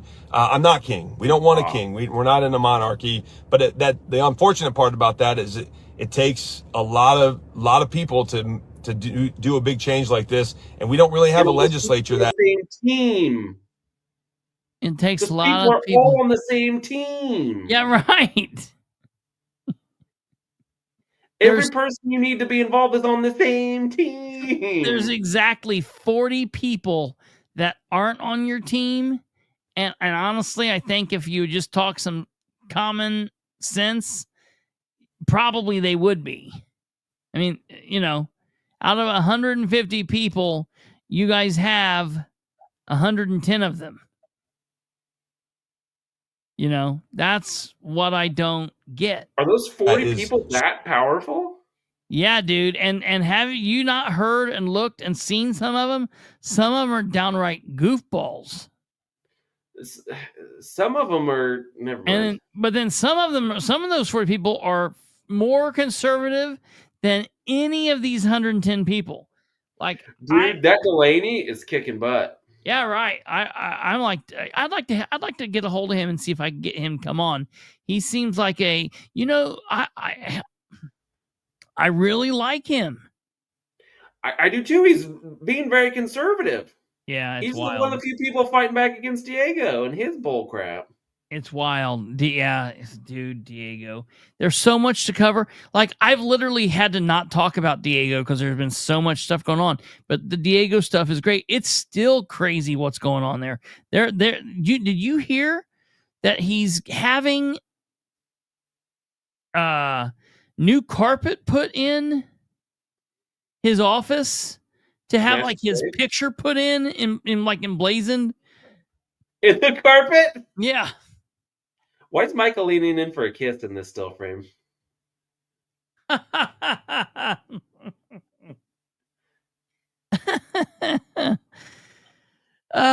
have to look out. JD, you idiot.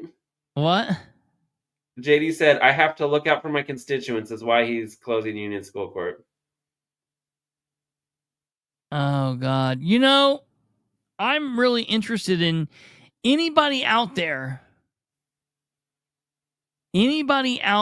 that JD gets involved with you in some kind of political conversation, please send me a screenshot immediately. Yeah, he's got blocked on all social media, so we can't even see your public discussions. Yeah. We need to find out if, on reforming property taxes right now.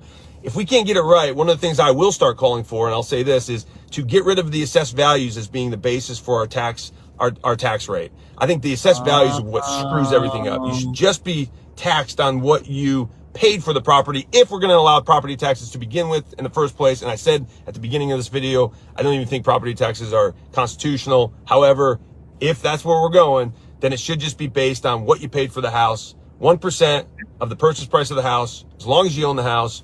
And then everyone knows what they're getting. Everyone knows what they're paying. And then when you sell it, the next person buys it. If it increases in value, then they pay 1% on that value of the house, because that's really what the value is. Not what the market says it's worth, but what someone's willing to pay for it. It's a whole nother topic. I'd be happy to explain. Are you fucking kidding me? One of these days he's going to start doing something, Kate.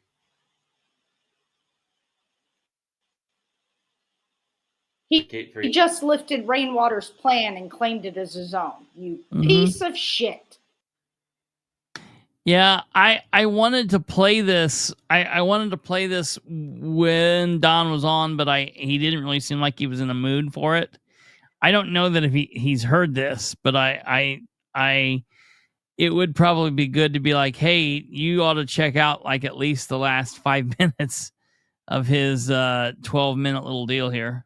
Who's Rainwater? What? Who's Rainwater? Yeah, right. Explain it later in another video, but those are my points on property tax. I've got to jump on a radio interview right now with Whoa up in Fort Wayne. Love you guys. Keep fighting the good fight, and we're gonna get through this. It's gonna be a process. It's gonna be. It's going to be a process. Yeah, Chris, I'll come back to that in a second. It's going to be a process. Listen, it's going to be a process. It's not a 1-year process. It's going to be It's not going to be a 1-year process now. 4 and Lord willing 8, and probably even longer than that process. It'll be a 4-year, Lord willing, and 8, and probably even longer. So we're just going to keep fighting, keep coming back, and don't give up. We're lowering taxes. So that was his statement finally after nearly 3 days of silence, and it was quite ridiculous. Well, he ended that with like, well, I mean, I might do like if we have private taxes, then I'm gonna start advocating for these things. Maybe isn't it a little late for that? Yeah, they're pretty much done with session. Yeah. Lord willing, he hopes it takes 8 years. Yeah, so that he can just hopefully, dude, he's not getting reelected. And I think he thinks he's going to be governor. Dude, he's not. Dude, he won't be lieutenant governor after next election. There's no way. The Republican Party hates his guts. And now the voters hate his guts. Well, yeah, right. Now, the thing is, and I think either Kate or Catherine put it out when we first came on, and that is, will our almost horribly laughable short-term memories screw us? I hope not, Jesus. Do you know how stupid that would be? In 18 months, when it comes time to vote, will voters remember their anger now enough to vote these people out? I mean, man. There's too many people who vote that don't pay attention at all and won't know who. They won't be able to pick him out of a police lineup. They won't be able to tell the difference between him and Seth MacFarlane, let alone remember how he screwed us. There are people that will vote for him simply because they think he's Seth MacFarlane.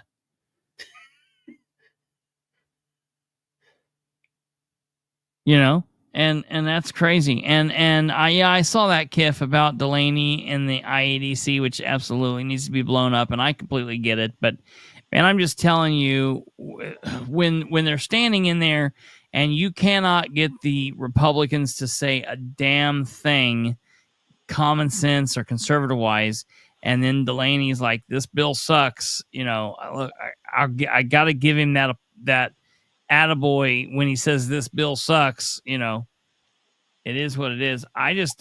These people are so out of touch. It's nuts. I sent you a funny in the group. Oh yeah, I wanted to see that. And I put it in the overlays in case you're interested in sharing.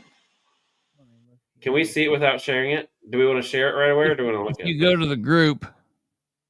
Oh, to our group. Yeah, we want to share it. We'll just share it. I'll just put it up. Well, shoot, I want to be surprised first. All right, don't look. Oh, you saw it? Yeah. Somebody, Kate got a source to let us know. Apparently, it's where he is on a Friday night.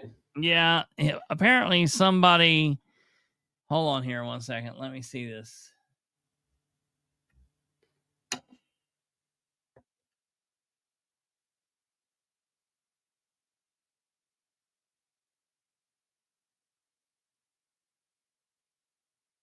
Hold on.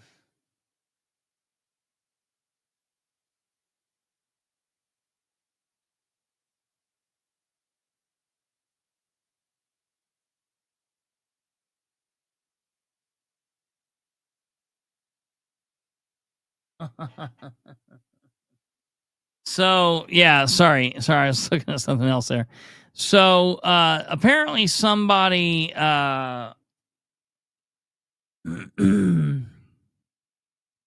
somebody sent this picture into Kate. They took a picture, and I guess they said, I don't know where this is. This is apparently up by Warsaw, but I think it's a little known bar up there called the Tool Bag, and we've got a picture, and I don't know if this is Seth MacFarlane or the governor, the lieutenant governor. If you guys can help us out, we can find out. This is a picture of somebody that at least looks like Micah McFarland in the tool bag up in Warsaw. I love the jeans. Are those jeans painted on? It looks like it, doesn't it? I mean, it looks like those jeans are painted on. That's amazing. And this is why he doesn't understand what's going on in these random counties, because he's hanging out in places like this. Those jeans are amazing. With big old head. What? That big old head, bigger than the disco ball. Yeah, right. Bigger than the disco ball. Good Lord. Oh my God. So I don't know. Yeah, this whole thing is nonsensical. It's bullshit. It's like you got to kind of laugh to not cry. You got to keep up the fight. I know. So it's like a bunch of weird stuff, right? So like sometimes the Red for Ed people can be kind of crazy, but then some things, there's different things, and we've got allegiance to different people in different ways for different reasons. And like Rob said, they're like the last chance on Monday to see what's going on. I think I'm going to go down there Monday. I think I'm going down there Monday to see what happens and to kind of get some video and talk to different people. Now, those aren't skinny jeans; those are jeggings. So let me ask you. I should probably ask you. Well, do we want to answer Krista's question? What? Do we want to answer Krista's question he said we get to? Oh, yeah. What was that? About JD? Yeah, I can. Do you want me to do my quick review on it? Yeah. Do that, and I'm gonna. I've told the story 8,000 times, so yeah, I love it. Do it. So several years ago, God, when would that have been? Let's say like 4 years ago. 19. It was when. Yeah, it would have been when he's. It might have been later than that. Anyways, so JD was in session, and he was on his quote unquote campaign page. It was just called JD Prescott, State Representative, and he was communicating with people regarding legislation. And so I asked him, "Hey, as long as you're discussing legislation, why did you vote against property tax breaks for disabled veterans?" So that tells you the history of JD Prescott. At which point he blocked me. And so I got on someone else's account and said, "Hey, you need to unblock my account. This is a violation of my First Amendment rights, blah, blah, blah." Basically the same thing that happened to Christopher. He refused to unblock me, so I sued him with the ACLU. I wanted it to go to court. They kept getting their, what do you call it? Your what is it, like the deferral? I can't think of the word for it now. Continuance. And then finally his lawyer gave him the good advice that he should settle. He forced a settlement. He said that he would delete his Facebook account. Excuse me. He said he would delete his Facebook account, and that would settle the whole thing. I wanted to take it to court, but my lawyer was like, "Dude, if he can delete his Facebook account either way, and then the judge is gonna be like, well, what can he restore you on? Right? It'll just be over. It'll be moot." So we ended up settling. So JD's settlement that he signed says that he can create a new page, which he has, but under that settlement, it needs to be either clearly defined as like a campaign page or a government page, whichever one he's running. If it's a campaign page, he's only supposed to use it during campaign season and not discuss his official duties. He's been really toeing the line. He's definitely been using that account. He says it's a campaign page, but he's using it not during campaign season, so he's violating his settlement. And now he's been toeing the line on actually talking official duties. So I might have to get a hold of my lawyer again soon. So he's got us blocked on everything. Again, he created that new account. He's got Stumblefoot blocked. Anyone who asks him a tough question or says anything critical, he'll typically block you pretty fast. So, I'm actually shocked that he responded back to that page that Krista was on. I'm shocked. Oh, he did respond again? No, I mean he texts that first time. Oh yeah. He And texted it all. Yeah. The fact that he did that at all. And that's the reason why Kate went on there. If you didn't see that, Krista, Kate went on there and commented earlier and said what basically he said. Oh yeah, Kiff, that's true. Yeah. That happens. And let me tell you, look, tell them the other ignorant thing that we found. So tell them about the kind of investigation you were looking into and what you learned about that. That'll piss Kiff off. About which thing? About the when you were sending in record requests. Oh yeah. Oh, first of all, Krista, yeah, the thing is we can't see any of those posts, but someone shared them with us and they were awesome. When he posted on Christy Ogden's thing, so that's awesome. You're talking about when I tried to request his records, because I have suspicions that JD's using official government resources for personal things, and so I tried to put in a public access request real quick, and it's not like just a crazy offhanded thought. Like, there's legitimate reasons why Brandon thinks that, and it's probably like 90%, 99% probably happening, but we just needed to find some things, so Brandon was trying. Okay, go ahead. Yeah, he claimed in writing that he's done it on Facebook. When I was arguing with him one time, he let it slip that he did. But but the point is, so I went to put in a request, and he won't answer requests. Like, if you send a request to him, they're like, no, that needs to go straight to our attorney or whatever. So it goes straight to their attorney. And she's like, yeah, your requests are denied. I was like, well, I want any emails where he's, doing these suspect activities. She's like, no, the Indiana General Assembly has made rules where they are exempt. They are exempt from public access requests, essentially. They don't have to turn over their emails, which is insane. So they can do whatever they want. They can use their resources to do whatever they want. You don't ever get to see their emails. I think I would assume that if there were like an official FBI investigation, they could claim those emails. But outside of that, there's no way to really hold them accountable or see what they're doing. Sure. They call it work product or something like that, and say that it's exempt from any kind of transparency.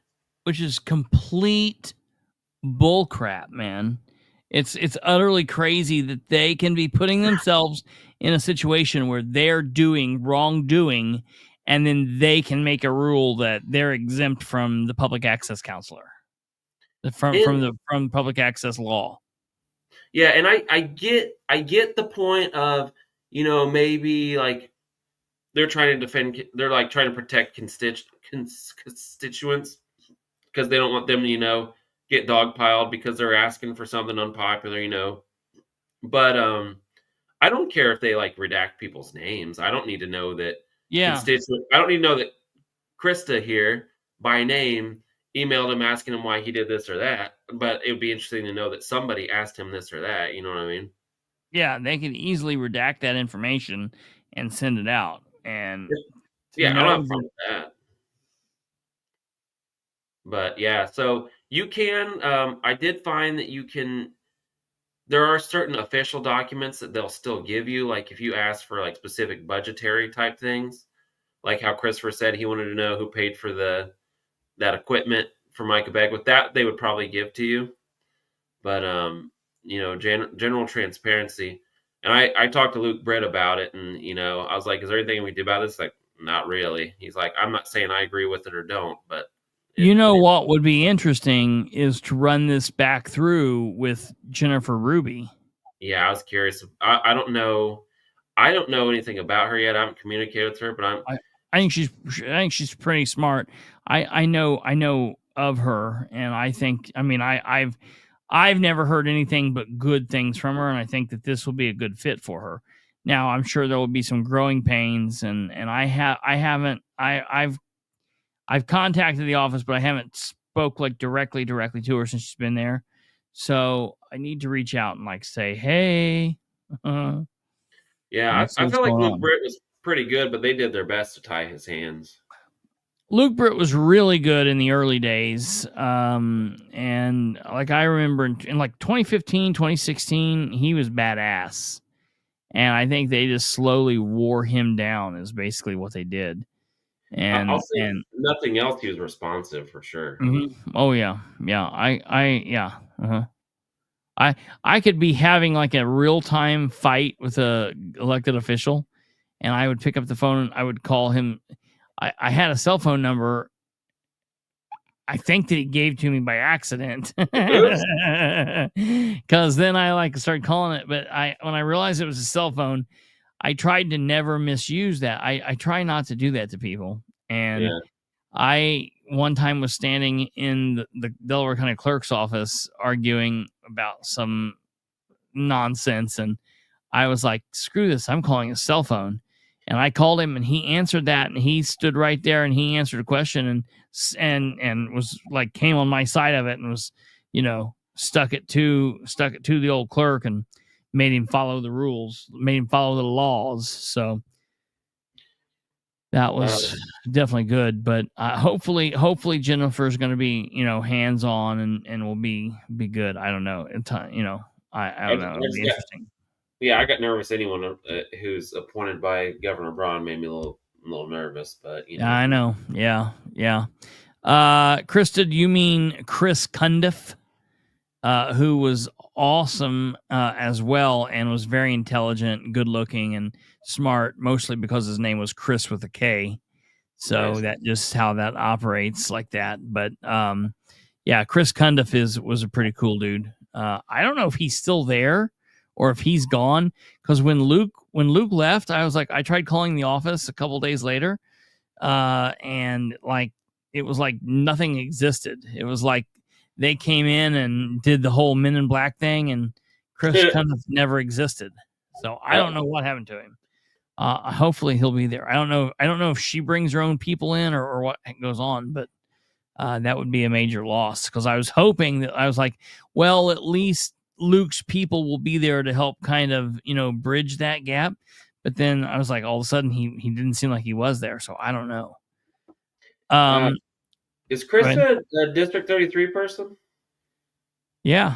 So Krista, for those of you that don't know, Krista is an elected. What? Getting ready to dox her. Yeah, here's a picture of her house. Krista lives at 1313. No, she is an elected official. Oh, okay. She's an elected school board person, and she is an elected school board person for Union. And so after the whole thing on Monday, they're going to be she and possibly another person are going to be on as guests to kind of talk about what's going on down there and what's happening with that, and maybe what happened down at the State House and yada yada yada. So just FYI, what they're going to talk about their new formation of the new JD Prescott fan club. Yes, the JD Prescott fan club, and it's going to be called basically it's just going to be like from us JD, and it's called FUJD is what it's the acronym is or whatever. They could call it Out with the Bangs. out with the bangs, JFD. God. Hey, speaking of that, Krista, I don't know if she's ever seen this. I don't know if she was watching or not. Have you ever seen this this picture of JD in one of his other forms? This is an anamorph form. Yeah, this is JD's cat. Looks just like him.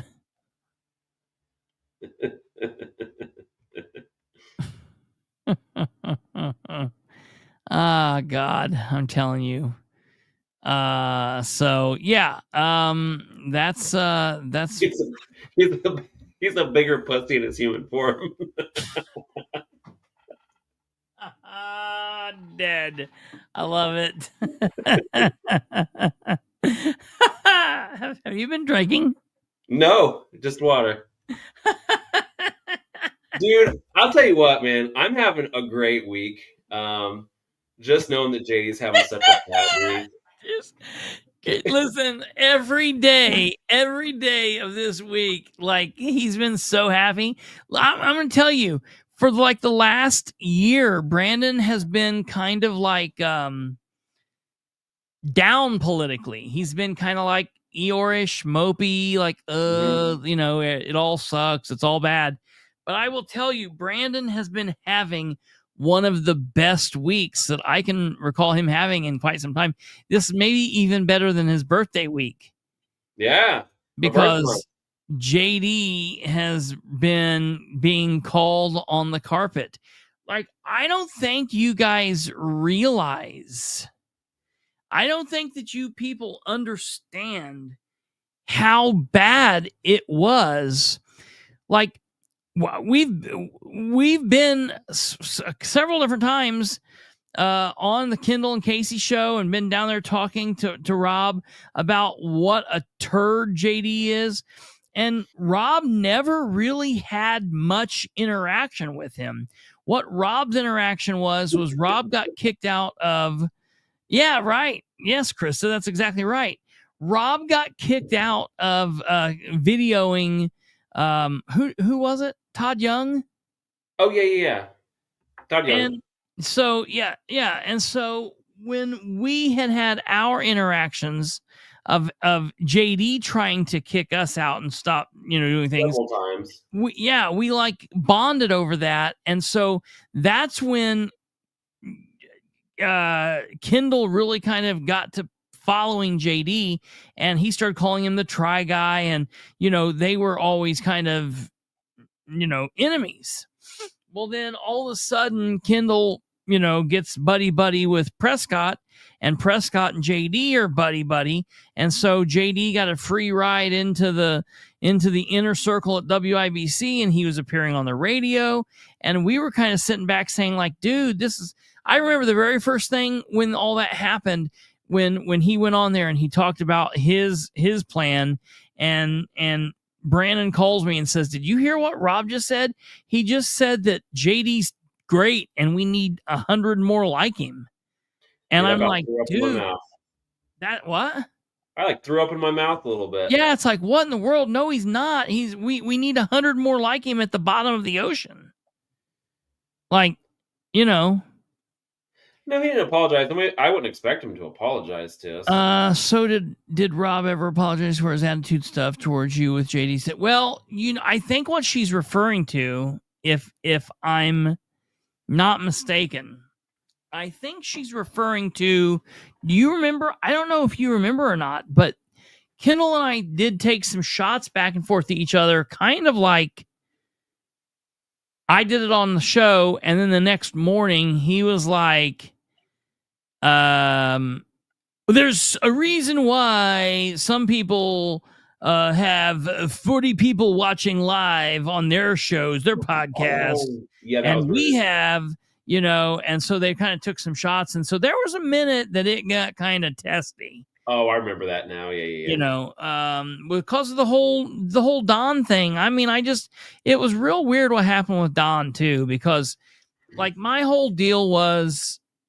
with and I didn't bring any of this up with Don because I know Don just is over it. He's done with Rob, and rightfully so. I can get it. Like, I'm okay with Rob saying I backed Rainwater and that we had a good run, but I'm not backing him this time for various reasons. I'm backing someone new, and I'm okay with him holding his feet to the fire, and I'm okay with him questioning him. The thing that I didn't like was he had Rainwater in his studio for almost a full hour. And the minute he gets up and leaves, then he called him stupid. And I was like, I don't like that. Like, why didn't you say that to his face while he was in there? And then when the whole deadbeat stuff started being said and all that crap they were doing, and Rob like really leaned into it, I was like, to me, that's not cool, because Rob was like his MC and announced him places in 2020. And it's like, and I think Rob even said he knew about that stuff in 2020, but he didn't talk about it. It wasn't a problem. So you either didn't know about it in 2020 and you just found out about it, and it's stupid because it wasn't an issue. Like, it's okay questioning it, I guess, but going overboard and doing all that stuff's nuts. But if you did know about it in 2020 and you didn't say anything about it, and now you're saying something about it, that causes me to be like, wait a minute, why you're just doing that for a political hit piece. And that's exactly what it is. Hey, and politics is not for the faint of heart, and shit happens, I get it, but you can't then just expect that you're going to go back afterwards and be friends when that's all over, and I think that's the part that's weird. Where were you heading before we got on that diversion? You're talking about, I think you're getting to where you're going to talk about how Rob became buddies with JD. And then I think we're going to where I got excited this week because of Monday morning. Oh yeah. Well, so then yeah. So we were floating along, and it's been this big thing. It's been this big love fest on JD.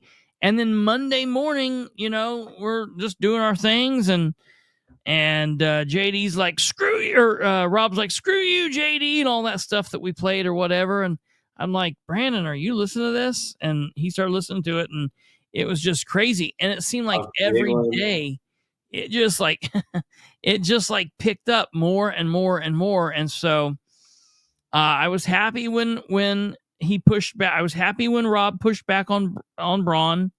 I was happy when he pushed back on Micah. I'm happy with the JD stuff. And JD's just being pounded, like mercilessly, like no other. Yeah. He's getting more heat now almost than for his crazy bill a couple years ago that he pushed. Yeah. And so, Chris, I'm not happy about what he did to your school. I think it's bullshit. I don't think, regardless of whatever he wants to say about the scores or whatever, I don't think it's just my opinion. I don't think he's gone through the correct process. I think not communicating with the community and properly communicating with the school is complete bullshit, because he's supposed to be representative. That's one of his key functions, is to communicate with you guys and get feedback. I think it's horrible.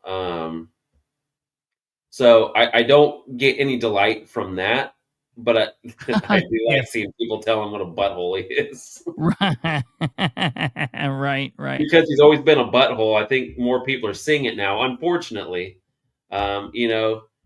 I think that's the thing, is it's like, man, you guys are like hammering him pretty hard. I was like, well, either he's going to become a better representative where everyone wins, or people are going to catch on and they're going to vote him out and everybody wins. So, well, hopefully that happens, and hopefully we can get enough people to do the right thing, and we'll have a good candidate that can do the thing, whatever that would be. That would be great.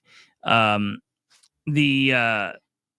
other thing is, the other big thing I was going to say, did I say that Krista was going to be on? Yes. Krista's going to come on with another person, so that'll be interesting. We'll get a full rundown with that. That'll be Monday evening. Yeah, JD needs to be beat. He needs to go back, because in his mind he thinks he's going upwards. He's not done. He's not where he's not going to be here forever. He thinks he's going to be congressman in DC one day, or senator, and we need to nip that in the bud before that even gets going. Because he's doing a terrible enough job where he's at.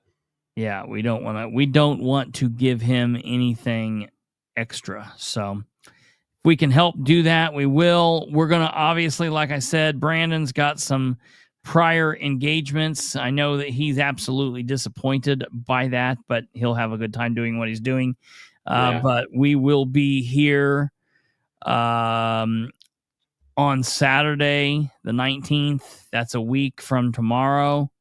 You're kind of nice with those photos. Huh? You're kind of nice with those photos. I was going to do crazy stuff. Like normally I'll like take their faces and I mirror them and I put their eyes in backwards and stuff like that. When I do stuff for our thumbnails, but I wanted like the professional people from like the school and around to put it up. So I thought I better do it professional. This isn't just like one of our thumbnails. So I did it kind of a screwed up deal. So I did it nice. And no, that's fair. I get it. Yeah. But I sat and thought about it for a good while. I was like, oh, should I do it? Because I've got some pretty ridiculous looking pictures of Scott, and they're not even tampered with. They're just pictures he's taken. Like if you Google Scott, just listen, go Google State Representative Scott Alexander and run your thumb through it. That dude has a hard time taking a good photo. He always looks like in two different directions, and his mouth's always open. And, can you put the thumbnail back up? Yeah. I gotta check this. His tie looks surprisingly not crooked, but it's hard to tell. What? JD's tie. I was looking to see if it was. Oh, yeah. No, hold on a second, and I can show you. It's typically crooked 100% of the time. Yeah. Look, stand by. I'm going to show you. And that's funny that you mentioned that. Yeah, the farm doesn't want him, Krista. What?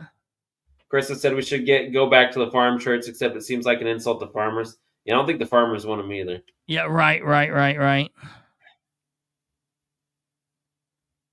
Okay, here, let me see here. Alexander press conference. Here we go. Let's take a look and see if this is straight, crooked, and I'll be able to tell because I can get rid of their name. Give me 1 second here. Unblur, bitch. Why does this? Their photos look like a before after too. It's like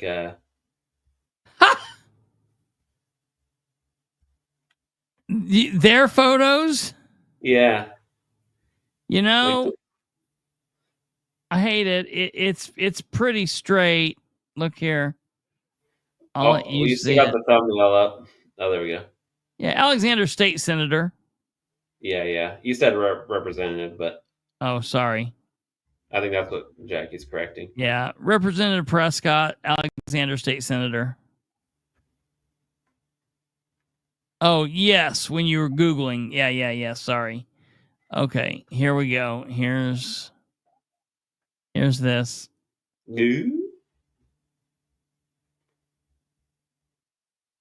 So it's pretty straight here.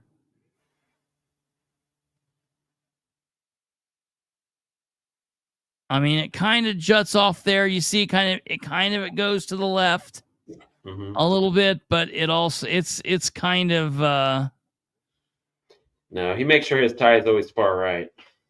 Yeah, right.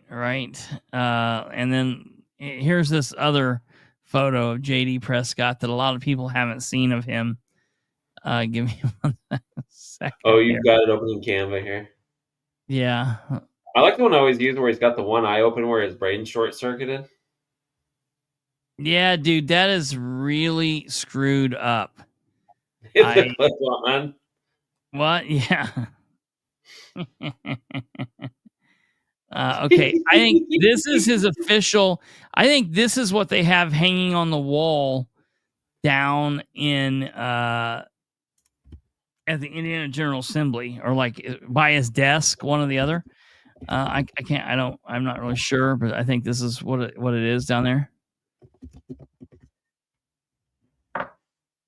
This is State Representative JD Prescott.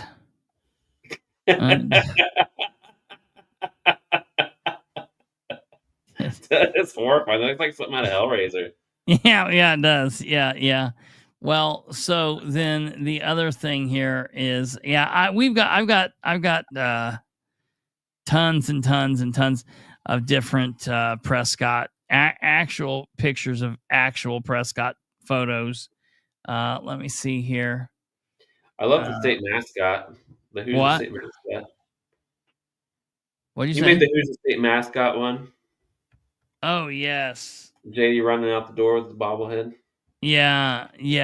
That. Let me see here, JD. Well, I hope Chris and everyone shows up at that town hall. That building's gonna be packed. Yeah, it's gonna be damn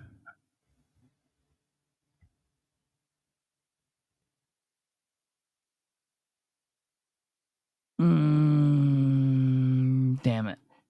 I want to see that. Are you talking about on Saturday? Yeah. Yeah, I hope it's packed. I mean, that building, how many people do you think could fit in that building? I feel like when they do the town hall, they don't use a lot of the space because they turn it. No, never. They usually use like half the building. Yeah, So and I'd say if they filled it, I mean, hundreds. Oh yeah. I mean, we could pack it. Oh well, I hope you have a good turnout Monday. We're talking about on Saturday. We need to get people to be there.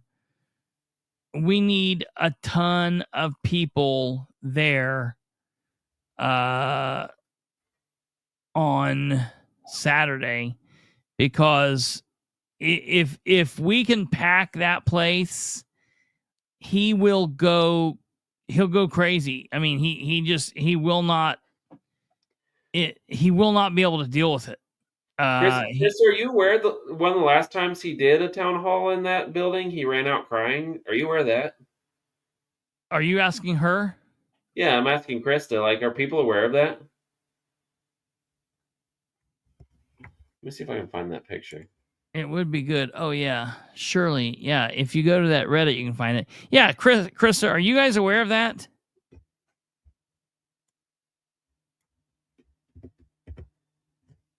What was the name of that thread? I think it's called Idiot. Oh, she said she's aware, which I'm glad she's aware, but I also like when people aren't aware. I like being able to show people for the very first time. Oh, Loser. It's not Idiot. It's Loser is the name of the thread. My bad. Loser. Yeah. Yes. Yeah, oh, wait a minute. Were you only aware because I told you? Like, had you not heard it before I told you?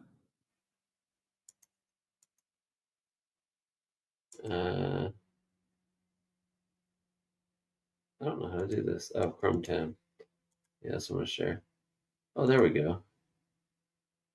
What the heck am I doing? Oh, here we go. Yeah, this one right here. Let's see if I can zoom in on it. Not really.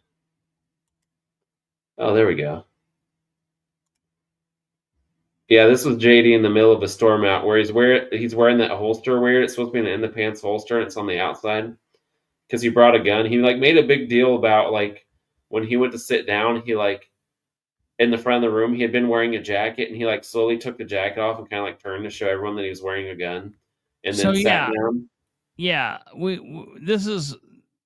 have to talk about this. This is very important.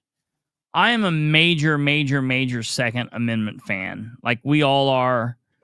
All of us are very big Second Amendment fans. I am very well armed and love guns. Can never have enough guns. And I don't have an issue with JD having a gun. I mean, he's a citizen that lives in Randolph County. He has a Second Amendment right. He should support guns. I love it. He's a state representative. He goes places. There's people that dislike him. You know, I'm fine with him having a gun, wearing a gun. My issue is, and I said this a lot at the time, I've known JD politically since before he was in politics, like when he first started running. But outside of that, I've also known JD personally since about 2015, 2014. And JD has never, ever, ever, to my knowledge, ever dealt with guns, ever handled a gun, ever carried a gun, ever had a gun. Like, he just never was a gun guy. And I said at the time, like, okay, so that's weird. But maybe since I've stopped knowing him, which we've stopped being like hanging out, knowing each other. We didn't hang out, but we've stopped being around each other in the way that we were in 2018. So maybe from 2018 to now, he's picked up liking guns. The only reason I don't think that's the case is this holster is not being worn correctly. Like, this holster is meant to be not seen, and it's a concealed inside the pants. You have ISP, or you have O outside the waistband and inside the waistband is basically what it is.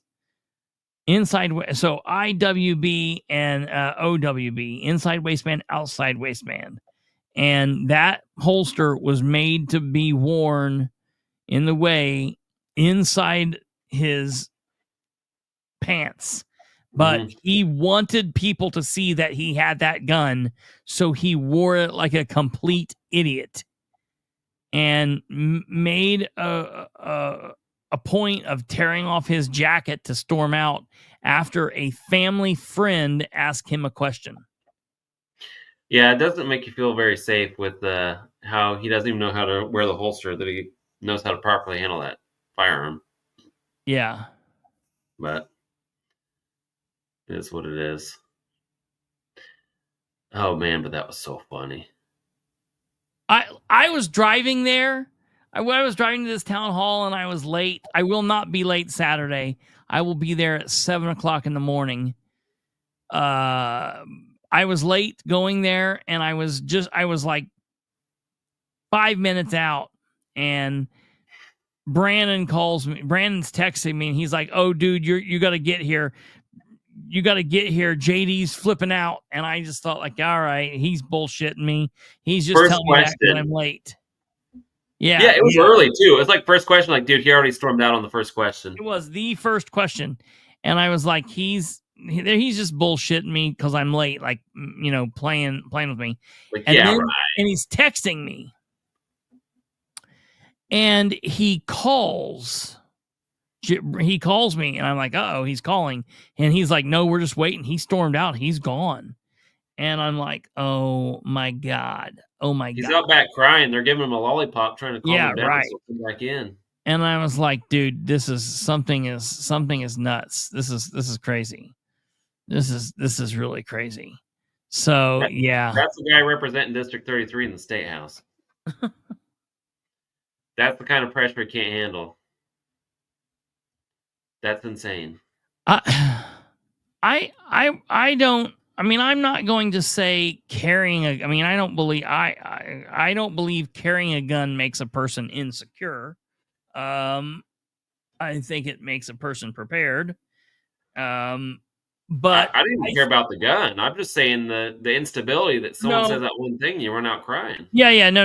I know. Tweety Bird said something. Oh, yeah. And so, I've never been a big person who does the whole open carry, and simply the reason I don't do open carry is because I was a cop for a number of years. I'm a law enforcement officer, a former law enforcement officer. And I worked both patrol. I worked investigations where I wore like slacks and a suit, or slacks and a polo. And then I've worked narcotics. I've worked plainclothes narcotics. And so I've carried guns in different ways. I've carried guns as a patrolman in a duty belt. I've carried guns inside the pants under like narcotics, like as a narcotics investigator. And I've carried a gun as like a detective outside the belt, like with a paddle holster. And I'm fine with people carrying, but to me, my knowledge, in my opinion, being concealed, I'm always more tactical than being open. So that's my whole thing. I don't open carry just because that's my personal preference. I don't care if somebody does. I think it's weird. It is what it is. But oh yeah, when his fell out, and yeah, absolutely, that was crazy. So a note, this was back when Rotz used to represent as the state senator for Randolph County or Winchester. Yeah. But he didn't make it to this town hall. It's supposed to be him and JD. Yeah. So they let JD fly solo. They have not let him fly solo since. Right? Isn't that weird? Yeah. So when he was like with your meeting where he's like, "Oh, I gotta bring Scott Alexander with me," I have a feeling they told him, "Yeah, dude, you can't handle this on your own anymore." Well, they've decided they need to have somebody there, so if he tries to pull a road runner, they can just reach out and grab his collar and pull him back. Grabbing. Yeah, get one of those shepherd's hooks. Yeah. Drag him back. Yeah. Oh, for sure. So, yeah. So when I saw that post where you guys were talking about, like, yeah, he said he wouldn't come to our school without he's like, well, Scott Alexander has to come with me. I think he's kind of been told if it's ever a high pressure situation, he needs a handler. Yeah, he needs Alexander as his handler. Yeah, that's exactly right. For sure. And if you're in a town hall, you'll notice if the questions get kind of tough, Scott's going to jump in and bail him out. Jumps in. Yeah. Right. Yeah, that's what happens. That's what happens. So it'll be fun. You guys might get him to cry and run out unless Scott holds him down. Bartlett said that he attended the meeting that they held a couple nights ago, and Bartlett said if Alexander or JD would have showed up, they would have been like put on a, I don't know what he said, put on a spit. They were going to roast him over a fire or something. They're going to roast who? JD. Really? Yeah, he said if they would have showed up to that crowd, it would not have been pretty. Like they were ready to go. Oh, at that the meeting the school had. Yeah. JD should have shown up though. I mean, can you imagine? Like we're upset about this. Like, what is the move there? You just hide from his constituents. You go answer their questions. Yeah, that's exactly his move. What are you talking about? Yeah, that is. I'm saying. Well, I get that. I'm saying what's the appropriate move. I know what that idiot's going to do. Yeah, right.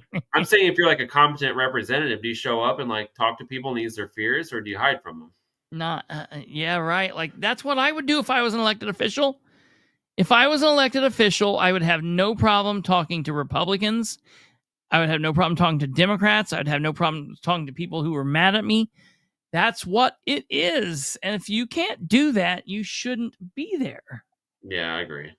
It's nuts to me that these people do this and they're talking about not having town halls anymore and they're going to hide from this and that and whatever. I don't have any patience for that.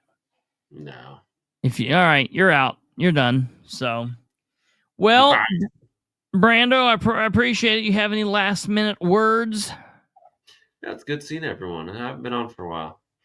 I brought the extra energy. First, Stumblefoot always busts my chops for being... Someone always busts my chops for being low energy. I'm high energy today. I think. Yeah, he's high. Yeah. Oh yeah. We need to keep JD on, getting in the whipping post always because that gets Brandon giggling, hyped. I was gonna say hard, but that would have been bad. Like that would excited. Good thing you didn't say it, huh? Yeah, right. Good thing I didn't say that. I meant like, let's go. Okay. That's what that means. Okay, fair enough. Like that. That's what I meant. Like, yeah, like excited.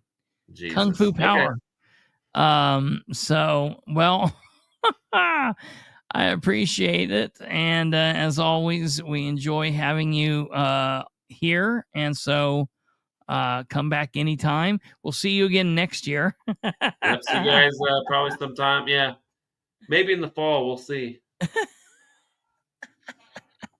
Dude, I might have to do a review with you when I get back and talk about that. No, absolutely. I'll kill you. Yeah. Because you have to come on and we got to talk about, because we don't even know what's going to happen. It's going to be insane. Like, I'm convinced it's going to be wild. People are going to be pissed. I have a feeling they're going to find an excuse to leave early if they show up at all. Yeah, right. No, you're all right, Kiff. Hey, This is 100% uncensored. You are free to say whatever you want. That's what we do here. You are free to rock and roll. So there's no problem ever.